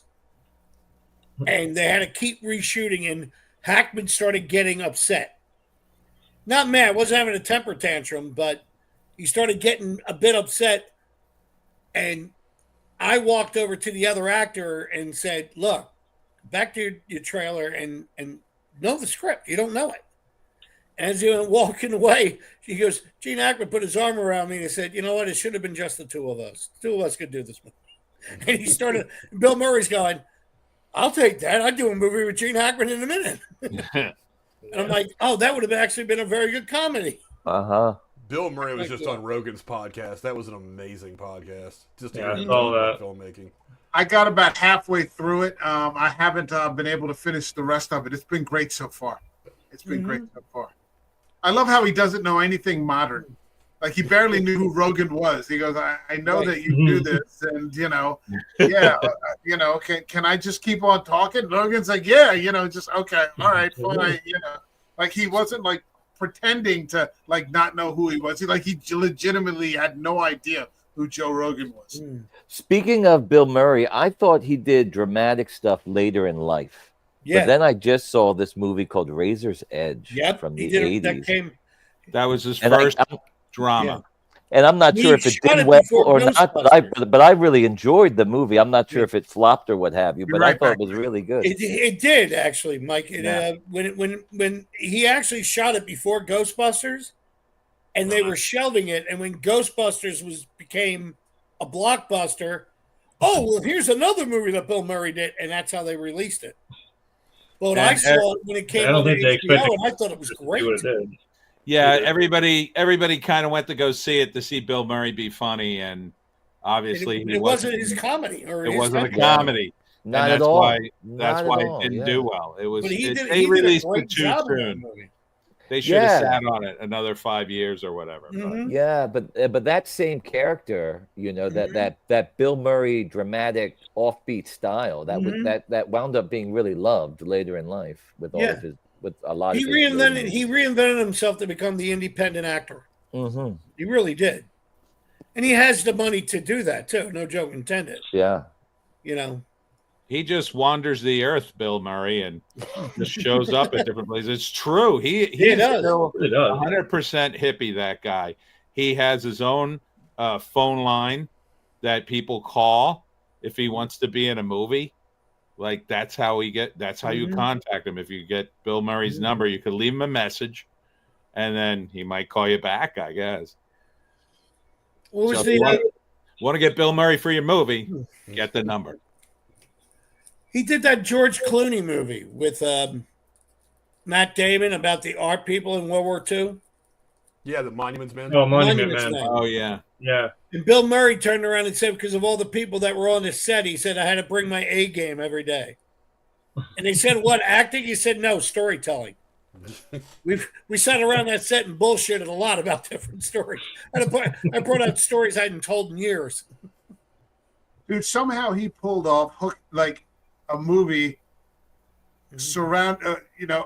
like the premise of the film is that like hooking up with Scarlett Johansson was like a real possibility.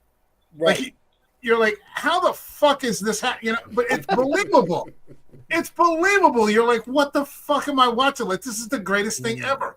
Fantastic actor.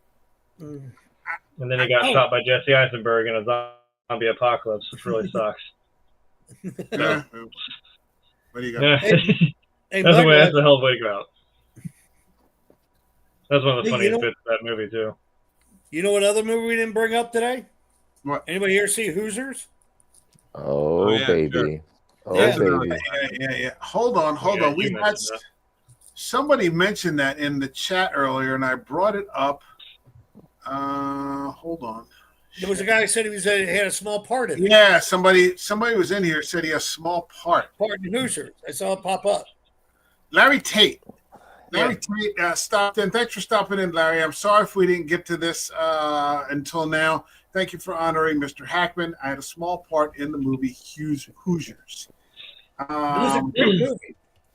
Yeah. I remember seeing that going, oh my God, how did this, not get more attention than it did?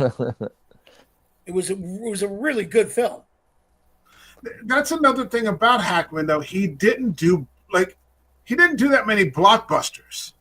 Yeah. Like Superman's. What do you think the biggest movie is that he did? I mean, in terms of, is it Superman? Is it Unforgiven? I mean, it's just It depends on the money.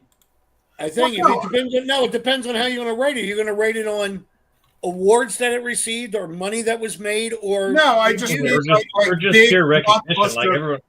everyone Yeah. knows Superman. It's like you immediately think, oh yeah, Gene Hackman was Lex Luthor. That's Yeah. probably your most common one that people would jump to. So Like maybe the most identifiable one is probably Superman. I remember Dennis Hopper, going back to Hoosiers for a second, saying one of the weirdest things when he did that movie, or after that movie, kids are walking up to him, little kids were asking for his autograph, and he didn't realize it was because of Hoosiers. He goes, oh wait, that was the first G-rated or PG-rated movie I did that kids could watch, type deal. So that type of movie, there's a lot of people, when I would mention that to actors or people, they all of a sudden go, oh, and they sit back and they start talking about the movie. It's like that to me is a big successful movie, a blockbuster that stood the test of time. Hold on. Cora says that Gene Hackman's highest grossing film is Superman, Okay. 78. I'm Where he actually played Lex looking at Luthor. I'm actually looking at the numbers.com right now, looking at all of his movies, and Superman, The Firm, and Enemy of the State are the top three. Yeah. Okay. Yeah. There's the one, I know people who will say Crimson Tide's the one that's the biggest one, a blockbuster. It's a good movie. And the people that are in it too. It's not just him and Denzel Washington, but it's Viggo Mortensen. There's a bunch of people in that movie. James Gandolfini's in it. And, before he did Sopranos. Yeah. And Christ, Quentin Tarantino wrote 3 scenes for the movie. I just found out. Type deal. They were talking about, but there's a lot of people who see that movie and say that's a big blockbuster, huge hit done by Tony Scott. It was a Tony Scott film, and they were punching out money. I guess the point I was making when I started talking about it's just I think it started out why don't more people talk about Hoosiers? I think he didn't go for big blockbuster well-known roles necessarily. Like they were smaller. Like you said, he's a character actor, and now he could also be a leading man. He could do anything he wanted to. But I think. Is it accurate to say that the vast majority of his work has been character acting? I would say that he was an A-lister, but he didn't do what a lot of A-listers do, which is to be in every movie they possibly could be, whether they're good for the movie or not. Mm-hmm. So, like, I'm looking at Hackman's IMDb, and he doesn't have, like, a movie where he plays, like, George Washington or something like that. Right. Like even Al Pacino was in Revolution, right? Horribly miscast, right? But he was in westerns, and he was in like modern day movies, and he did some comedies and stuff. But he wasn't in they didn't just throw him into everything. He seemed to be in roles that really fit his character, his acting style, whether it was leading or not. Anybody want to take a guess at his last movie? What his last movie was? 2004? Mooseport? Return to Mooseport. Yep, that was it. Yeah. But he was on Broadway with Glenn Close and Richard Dreyfuss in the 80s. Yeah. Wow. Death in the Maiden. Which they made a movie and none of them were in the movie. But, it was Richard Dreyfuss, him, and Glenn Close on stage. Yeah, there are some actors that are not in it for the money. They're in it because they're auteurs, they're artists. Yeah. It's the being the part of telling that story. Right. Like I'm sure that if Gene Hackman would have wanted to get into, I mean, he wasn't acting when the MCU was a thing, but if there was something that big that was happening, somebody at Gene Hackman's stature would just have to say, "Hey, get me in touch with whoever's in charge of casting this. I want to talk to somebody." And they would be like, "We're gonna find something for you." if we have to write a new role just to have you in the movie for 20 minutes, we're gonna do it because you are that good. You are the name that brings people, that brings the gravitas to the movie. Before Jack Nicholson got the part of Colonel Jessup in A Few Good Men, they offered it to Gene Hackman. Oh yeah, sure. Hackman said he was getting ready to go shoot Unforgiven. He couldn't be in it. That would have been interesting. But that would have been, as I thought too, that would have been an interesting, And you can see sort of the caliber there, right? It's Jack I was just thinking, like, compare Gene Hackman. Yeah. Man. That would have been interesting. Another one that we didn't talk about that Tex was going to pick was The Replacements. That was there you go. I like that movie. That was I such mean, a fun silly, movie. but I like it. It was yeah, fun. that was Tex's pick. So shout out to Tex who couldn't make it, but that was the film he gave up for that one. I need That's somebody right, Tex. with That's some. full I need Sam Raimi somebody. from you. Hold on a second. Hold on. I need somebody with some of these AI skills that are doing this crazy shit on computers right now Wait. to put Gene Hackman in that scene where he's like, Oh, "You can't take handle him, the yeah. truth." Give me that 30 seconds of back and forth. With I want to Tom see him Cruise. scream. You can't handle the truth. Somebody Yeah. put your AI skills to use and do that. That would Yeah. that would probably melt a good portion of the internet. If we Yeah. talked about The Replacements, I was putting this hat on. That's how, Okay. that's how much I was waiting for that movie. Nice. That He was was another also- movie I saw it. I'm going, this is really funny. The original idea for this stream was to cover one Gene Hackman movie, and nobody mentioned this either. The movie I was going to cover was No Way Out. There you go. With Kevin Costner, where he plays Hackman plays the Secretary of Defense, who's a Soviet mole, and that's on Tubi. Yes. It's a fantastic movie. Yes. And the twist at the end, you're The like, end is holy amazing. shit! It's Kevin Costner, Gene Hackman, and Sean Young, who we never hear from anymore. Just a fantastic film. It's just a never-ending list of like all the stuff he's given us over the decades. When he did No Way Out, Mike, when he did No Way Out, when he went to do Wyatt Earp, Kevin Costner called Gene Hackman's number and he said, "Gene, it's Kevin. I'm doing Wyatt Earp. I need you to play my dad. Are you interested?" And he said it was the old days of the answering machine. He goes, "I got to. Hi, it's Kevin. I'm doing Wyatt Earp. I need you to play my dad." And he said the phone picked up and goes, "Okay, where?" It was, because he liked working with him. Yeah. Another one was A Bridge Too, one of the greatest war movies of all time, A Bridge Too Far. Yep. Oh. Yep. What was the other one? There was wait a minute, I wrote it down too because I forgot all. I Never Sang for My Father was the second movie he did where he was nominated for an Academy Award in 1972. Okay. And it's a heavy drama about a father and a son where the father's actually getting sicker and sicker. And Gene Hackman was nominated for a supporting actor in it. He should have been nominated for the leading actor. He had the bigger part and had the heavy lifting. But it's a brilliant film, even by today's standards. Hell, so is The French Connection. They were doing innovative stuff for that movie. Right. And he was involved in it. Yeah. Another thing about Hackman, like he easily went from villain to leading man to supporting actor. Like a lot of big guys today, and you'll notice like late in Bruce Willis' career, he started to play villains just towards the end. Stallone just played a villain.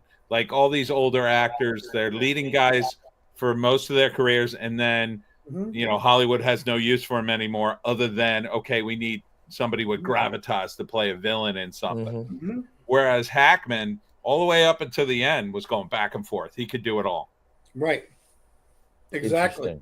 Interesting. How have we not mentioned Young Frankenstein? No, we did. I It think you were out. was. Really? Yeah. Yeah. Okay, all right, while I was gone. Okay, all right. And it was more of a cameo. We but actually I mean, waited still- for you to leave, Mike. Still, I yeah. believe it. That I believe. Yeah, okay. It was also one scene. I saw somebody talking about it. They said people kind of look over Young Frankenstein because of all the other. He's in one scene, and I turned around and said, "Yeah, but it's a hell of a scene." I mean, there's it's not very one fun. missed moment in that scene. It doesn't work, even by today's standards. And that movie's 50 years old this year. And You the know, cool it still stuff, works. It works. and the other I'm stuff sorry, too. When I worked at Cape May Stage, we all had different movie lines we used to quote all the time, and actors or directors who were around for a couple of shows knew what we were talking about. Like, if somebody said they're going to go talk to the office to make a complaint, and they're like, they're not going to listen to you, and they would walk off and come back and said they didn't listen to me. There was an actor would always go, "I'm shocked to find there's gambling in his establishment," because your winnings. Mine used to be, wait, I was going to make espresso. I still think that's one of the best comedy lines from that movie, when he's chasing after them. Wait. Mm-hmm. Tony, you wanted to say something? Oh, I just wanted to say, I think it's kind of cool that a lot of actors, they get their start in TV, especially the older actors. And so Hackman's in an episode of I Spy. Mm-hmm. Oh, is he really? Yeah, so that would be cool to see, right? Although, unfortunately, he doesn't have. I guess he missed out on Twilight Zone. That would have been awesome. Oh God, yes. That would be interesting. And But- Hackman's in the same category of people like Clint Eastwood, Burt Reynolds, Dustin Hoffman, and Robert Duvall, and Harrison Ford, who were all told by agents and whatever, "You're not going to make it. You're not good enough. Get out of here." Yeah. In the movie business, they all have stories like that type deal. Dustin Hoffman was talking about how him and Hackman were doing theater in California before they came to New York, and the director's telling them, "Go get a day job. You guys aren't good enough." Type deal. He doesn't have the He didn't have the stereotypical look. Right. Yeah. He didn't have the look. So I mean, I've talked to people, doing this show, and a couple of directors have come on, and sometimes they'll just pick somebody up from their look, and maybe you're interested, but he didn't have that necessarily. So he had to have something else, which just turned out to be, ability. And it was also the tail end of the studio syndrome, where the studio used to take people and make them into stars. I mean, it's like the Harrison Ford joke when a casting agent told him, "You don't have that star quality," and he kept snapping his finger. You don't have that. And he said when Tony Curtis, the first movie he was in, he was a delivery boy, but the minute he walked on screen, you just knew he was a star. And Harrison Ford said, "That's funny. I thought he was supposed to be a delivery boy." The studio used to market it that way. One of my favorite lines, going back to Mississippi Burning, is when he tries to talk to Frances McDormand and the other women in a hair salon, and he's trying to be flirting with them, going, "Well, can you do anything with my hair? I want to get because somebody had it up in a bouffant." And one of the girls looked at him and goes, "I'm sorry, cue ball, with what little you got left, it's easier just to shave it all off." And it was very funny. But that was him. He's not, as charming as he can be, he's not the most handsome man in the world. No. But he made it work. He was brilliant. But it's like we've been saying, in so many words, you have to look with better eyes. Yeah. These aren't these aren't action and blockbuster stars. These are real artists. Exactly. So yeah, I mean, and like some of the people who came along in his time who sort of got typecast in the mafia movies, he was never part of that movement. He was doing something else. Yeah. So it matters. Here's a theory. What do you think about the fact that The Conversation and the character in Enemy of the State were the same character? I've heard that they are. Yeah, I've heard that they are, and some people are saying no, they're two different characters. Well, I personally think they are too, but I always felt that was a good debate. Yeah, I've heard that myself. I think it's fun fan rumor. Sometimes those can be kind of fun. Mm-hmm. But I mean, whatever. If it helps, if it accentuates the way that you watch both films, then go ahead and let that Well roll around your said. mind. If it helps you enjoy a little more, go ahead. Well said, Frank. Well said. But looking at Hackman's IMDb, he has one executive producer credit. Want to take a guess which movie? Mooseport. Nope. Tenenbaums. It's one of the ones we mentioned, one of the movies we talked about. I imagine it's something in the later part of his career. Yes. I'm trying not to look. It would be Under Suspicion. Whoa, my movie. Wow. There you go.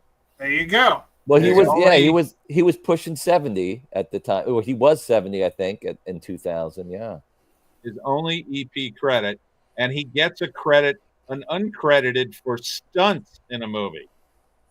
French Connection. That's correct, Yeah. because I think he did the driving scene. and, Yeah, like, he did the driving scene. actually did it to a large extent. We should have turned this into a trivia. Gene Hackman trivia. Should have had Yeah. It would be challenging. throw a PlayStation 5 in there for the lucky winner today. There you go. Ooh, PS5. let's do You this. can make me try. There you go. Yeah. Hey, look at that. It's right here. Please help out Frank so he can actually join me in the 21st century on a PS5. Yeah, I know. I'm still rocking the Wait. PS4. So let me ask you guys a question. The long running, it's common knowledge that he was offered the role of Mike Brady for the Brady Bunch. He, as I've read it, he had either was going to accept or had accepted, but his agent told him to hold out for a better opportunity. How do you think that would have affected his career early on if he would have taken that and committed himself to what ended up being a 7-year run on Brady Bunch, however long that show ran, 7-8 years, I forget exactly how many. How do you think that would have affected his career prospects had he gotten involved in that show and stuck with it for the entire run? That would have been a very different show, first off. The Brady boys would have had balls. Yeah. You get That raised show by would have been Popeye in- Doyle, you're going to be different. You know. And I'd give it 2 years before Mike Brady was in a car accident. You know, Probably. because I don't think Gene Hackman would have been able to dealt with that after 2 seasons. I think it would have turned into a different show. I think the show would have centered more around him and I his think so. wacky antics, because I think they would have given him a lot to do Mhm. as the dad, because he was so funny, you know? Exactly. It probably would have thrust him into different roles after the show. Maybe. I mean, look what happened to Robert Reed. Absolutely nothing. So it might have been the extinguisher of his career, like a sort of one and done kind of thing. You're typecast as the dad. We don't see you as anything else. No, you're not going to play Popeye Doyle. Sorry. Right. Mm-hmm. He could have been stuck. He could have been stuck being a guest star on the Love Boat for the rest of his career. He could have been Exactly. the voice of Charlie on Charlie's Angels. He could have. What was that? The Hollywood Squares. He would have been on like Hollywood Oh, Squares. come on, I would pay money to see him as a center square. It's like Yeah, right in the I'm center. sorry, in a heartbeat. But you know what? Like you look at that, but you look at a guy like Bryan Cranston, who was on Malcolm in the Middle, In the middle. and now has a big career, a Yeah. bigger career, I'll say. And it's like, maybe it's just what you do, your talent and how hard you push, I mean, Christ, Bryan Cranston was on a couple episodes of Seinfeld too. Yeah. Yeah. Yeah. A lot He of was, it is- he was the anti-dentite or the Yeah. guy who coined The that. anti-dentite. phrase. A lot of it is luck. A lot of it is providence. Mhm. I mean, it's just there's no way really to predict. But I actually don't like the idea of him being Mike Brady. I think he would have been typecast, and that would have put the kibosh on him. But we have talked a lot about his range as an actor over the course of all these movies. It So would have been. I think that if anybody could have done a couple seasons as Mike Brady, this wholesome, average American suburban dad, that he could have then gone and played Popeye Doyle and then come back for season 3 or whatever at that time and played Mike Brady and then gone and done something else into the 80s and had his career. I would Let's even play Lex bet you. Luthor. I would even bet you he could play Mike Brady and still be in the Poseidon Adventure, because there was a lot of television or older actors that were doing these disaster films. They were affectionately referred to. Like I could see.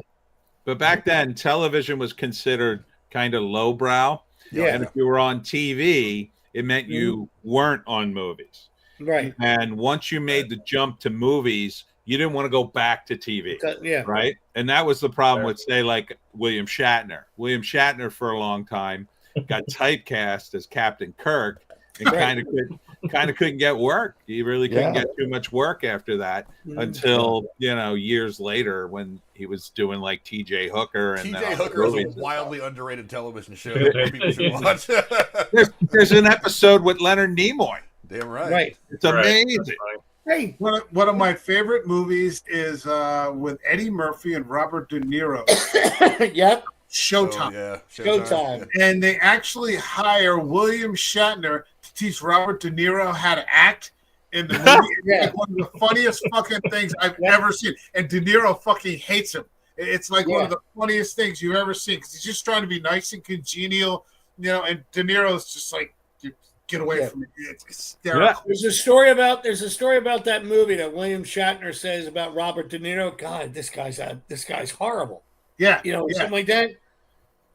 Shatner got 2 takes. When they said, all right, let's set up for a third one, De Niro went no and put a stop to it. He couldn't deal with it. This guy is the worst actor I've ever seen. Yeah. That's hysterical. Yeah, I don't. I think it would. I think it would have. Obviously, he has the ability to transcend from anything to from A to B, no matter what the A and B are. But I think it would have put the kibosh on his career before it got started. So I think it would have made the Brady Bunch the greatest show ever, though. Seriously, I think that show would have been insanely funny had he had gotten that role. And I think maybe it would have gone on like 10 years. Maybe it would have been like one of the biggest shows on. I mean, it was pretty big. And Florence Henderson would have showed more leg. So yeah. There you go. That alone is worth the price of admission, if you think about it. And I'm not kidding. If that show would change a bit. All right, John. All right. He would have. It would have still been television for the 70s, but it would have made it a little more meat to it. All right.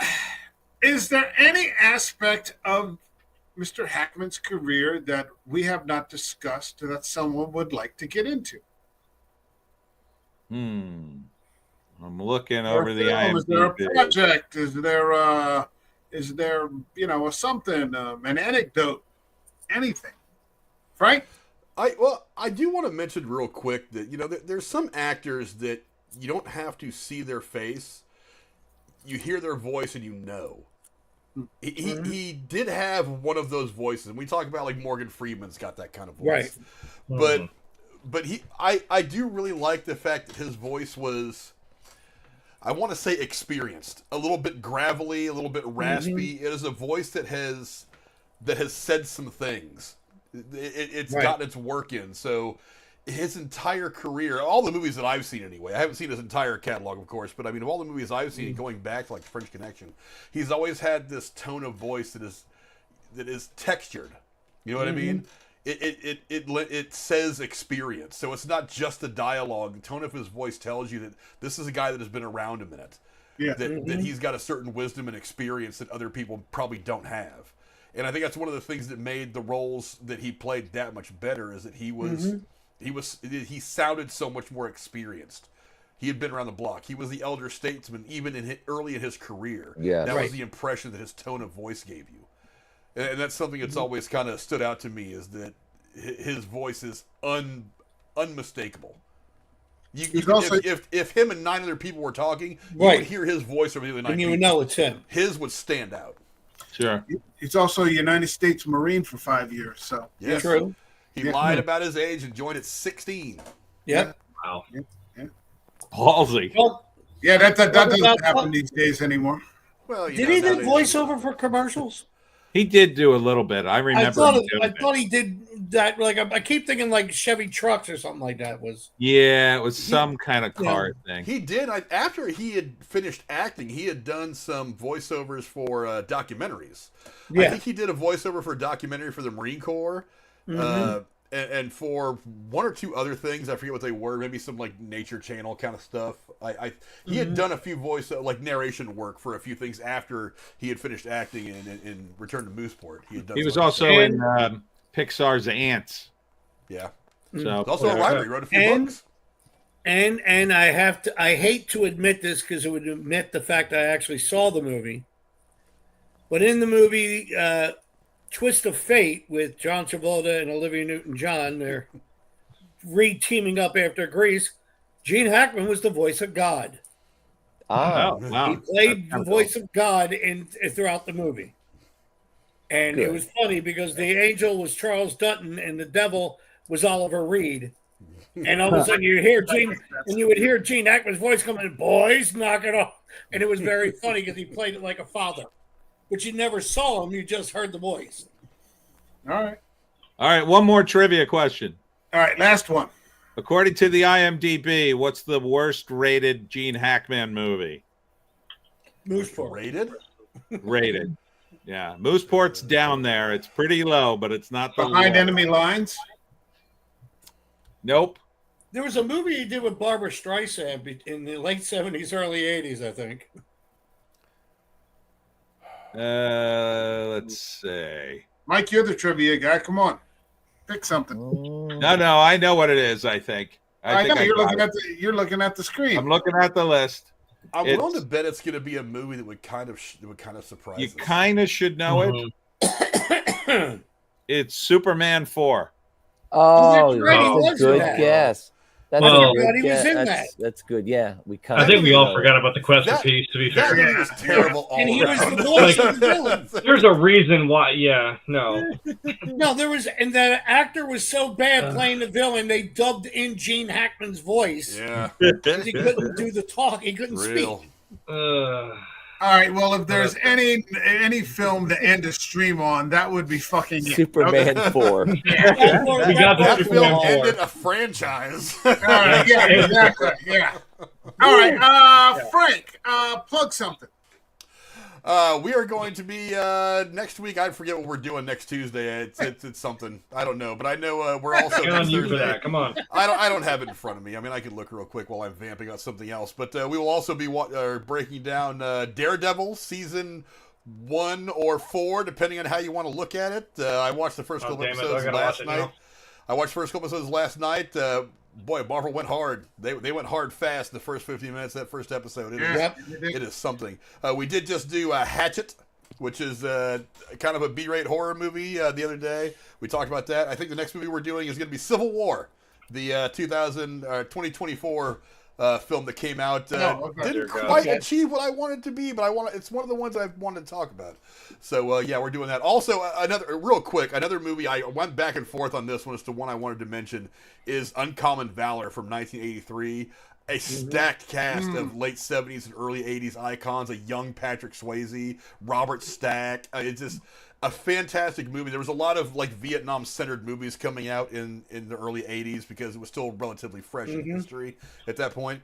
But Gene Hackman plays a guy who is getting together a ragtag group of former military guys to go into Vietnam to get his son, who is still missing in action. And it's Randall Tex Cobb, great boxer turned actor, a great war movie that is not necessarily about war, but if you enjoyed stuff like Missing in Action and stuff like that, that's a movie you'll like to watch. I remember that movie. Patrick Swayze. Oh God. All right. A young Patrick Swayze. A young Patrick Swayze. This was right around Red Dawn. 83. I think it was 83. Yeah, right before Red Dawn. Yeah, because 84 was Red Dawn. Yeah. All right, Tony. What do you got? Well, I got a new book out. Next Piney's book came out. It's book 17, 76 Piney. Get it? 1776. So in this book, the Pineys get sent back in time to the American Revolution, where a devil has caused all sorts of chaos and is going to destroy America before it is born. And the Pineys have to save America. And they team up with Ben Franklin, George Washington, Thomas Jefferson, and Betsy Ross. There you go. So it's a lot of fun. Check that out. And I will be doing a signing this weekend It's Gator Weekend at One More Bar and Whoa. Grill. Hey, Yeah. now. And it's a good bar. If you haven't been there, it's out on 206 in Chemung. So I'll be there Friday and Saturday. And then Sunday, I'll be at Lines on the Pines at Stockton College. This is everything Pine Barrens at this con. This is Piney Con. They have it every year, Lines on the Pines. And it is an awesome show. And then I'll see you for my live stream on Sunday at probably 8 because it's my birthday. And I'm going out to dinner. Hey, happy birthday. Happy birthday, Tony. Happy birthday. Let me ask you real quick. Do spend 30 seconds so everybody here understands what you do, like in terms of the Pineys and the history of South Jersey. Oh, sure. So I do a book called The Pineys. It's about a family of hunters that hunt the kin of the Jersey Devil. So it's a cast of characters, and book 17 just came out. So it's like a book series. Every book's like an episode of a TV show. And each book sort of delves into South Jersey folklore and history out of the Pine Barrens. So the reason Betsy Ross is in the book I just mentioned is she was from South Jersey. So she was a South Jersey girl. So everything South Jersey is in my series. There's all sorts of legends and ghosts. Last book had the Acco ghost. If you've never heard that legend, and he haunts Burnt Mill Road. And if you go there at night, flash your headlights 3 times and put your car keys on the roof, he appears. Frank, So don't do it, okay? yeah, Steal your car. yeah, stay in your car. I have The the Mays Landing Historical Society, a local town out by where I live, and Mike and maybe John too. And Tony, of course, was presenting, and they had this thing, The Hunt for the Jersey Devil, with Tony. And so I went to see it, and I introduced myself afterwards, and we ended up chatting a little bit. And, you know, we've had him on the show There you for go. a long time. So he's, if you get a chance out there, check out what he has to say. Pick up a couple of his books. They're good reads. I own several of them in the comics. Good stuff. Aw, thank you, my friend. Cool. Yeah, man. Anytime. Happy to do it. Jeremy, what do you got for us? Besides showing off your PS. Well, nothing. How the hell am I supposed to follow what Tony just said? 'Cause I don't do shit. Like, damn. I'm going to sound really boring in comparison. I was going to say, hey, you want a cryptid from Ohio? I'll start talking about the Loveland Frog. Do you want to have a crossover? Oh, cool. Just saying. That sounds Loveland cool. Frog is a weird cryptid, yeah. Because not the one I would have expected for Ohio, but hey, we got to have something, I guess. No, I'm the other half of the Harsh Truth with Frank. So I'm there Tuesdays and Thursdays whenever we don't review Die Hard. That's a joke. It's a whole thing if you watch our stuff, because I refuse to get into an argument about whether or not it's a Christmas movie because it's not. It's not a worthwhile Yeah, I don't- conversation. Just the first one. Just the first one. Not But the other. Die Hard 2 is. Oh, whatever. So is Batman Returns. It's a Christmas movie, but whatever. I don't know. Yeah, I don't do anything because I'm too lazy to plug in my capture card, which is right here. So I don't stream video games like I want to. I'm failing really hard at my New Year's resolution, but I don't know. Maybe one day I'll get bored and plug it in. Well, there's still time. There's still time. All right. But yeah, there's stuff coming out. Indeed. Mike, what do you got for us? Well, if anyone out there finds themselves in a religious mood, check out the Divine Will Era YouTube channel with Vatican theologian and academics. All right. All right. Lovely. With still on there with Father Iannuzzi? Father Iannuzzi from Rome, yeah. Okay. All right. Sounds good. John, anything coming up? Yeah, but I'm not quite sure of the date yet, but I got invited today to do a lecture in South Jersey about Cape May County. I did not know this, or they keep telling me I did, but I must have forgotten. I did a lot of years for a living museum they do down here called Cold Spring Village, basically based in the 1835. Sure. And also with the organization called the Mid-Atlantic Center for the Arts, which is a historic group foundation that actually got Cape May, New Jersey, its national historic status. back in July 4th, 1996, on the day of the bicentennial. And I did some work for them, and they politely told me that I am considered in Cape May County an oral historian, listening to different history people talking about the areas and folklore and such. I've actually sorted them through and organized it for them, and they gave me a credit of being an oral historian because I can recite back a lot of the history. Well, the owners of Cold Spring Village got in touch with me and said they're doing these fireside story or history tellings. And they invited me, would I come along? It's basically in a bar, but I stand by a fireplace and I tell different stories. And they want to know if I want to do a thing of local folklore in the area about pirates and ghosts and different people that from 1695 up until roughly about the 1930s and the bootlegging down here. And I said, I'd be happy to do it. We just haven't picked a date yet. Okay. So, but it's going to be one of those things where we'll be actually giving a little bit of history, encouraging people to have a drink, and support arts and culture and the history down here in Cape May County. Don't drink. Great. All right, that sounds. I don't drink. I'm the one that has to stay sober. No, not you. I'm talking about everybody else. Oh, all right. Then I'm going to get hammered. Yeah, Suddenly, history gets interesting. yeah, exactly. All right, for this channel, Tuesday we had a stream on here for Mike Flanagan's Hush.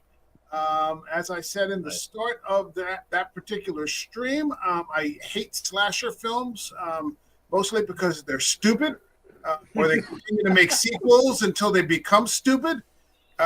But that is the rare exception, and it's one and done. It's 72 minutes. So we got to stream in on that. Tomorrow, I don't know if I'm going to do a follow-up on this. I don't know if there are any WWE fans out there. I'm going to my first ever SmackDown. SmackDown's coming to Philadelphia and hot off the Elimination Chamber PLE.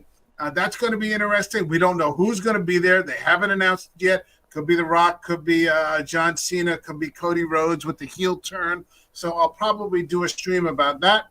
I'm also now doing every weekend a box office numbers, weekend projections.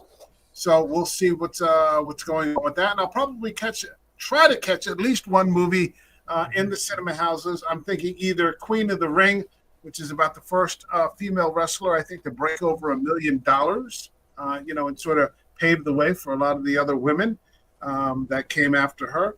Or there's a fantastic horror movie out there that I showed the trailer for in Tuesday's stream with John Lithgow and Jeremy Rush playing John Lithgow's a psychopath in a geriatric home. That looks good. That looks very good. It looks terrifying. It looks terrifying. And Lithgow is always terrifying. So that's what's going on with American Werewolf. All right. Are you wrestling? What? Are you stepping in the ring? I hadn't planned on it, but okay. You never know how things are. Friday night in Philly, you never know. My thanks to Frank from The Harsh Truth. My thanks to Tony DiGirolamo. My thanks from Jeremy, Grim Tuesday 23. Mike from Divine Will Era, and John K. Alvarez. We will see you all in the next video. My thanks to everyone in the chat who joined us tonight. Rest in peace, Mr. Gene Hackman. God bless all. And you take care now. We'll see you in the next one. Have a good. Peace. Hey, everybody. This is the American Werewolf. Thanks for stopping by. Like the video, leave a comment, subscribe to the channel, hit that notification button. Thank you.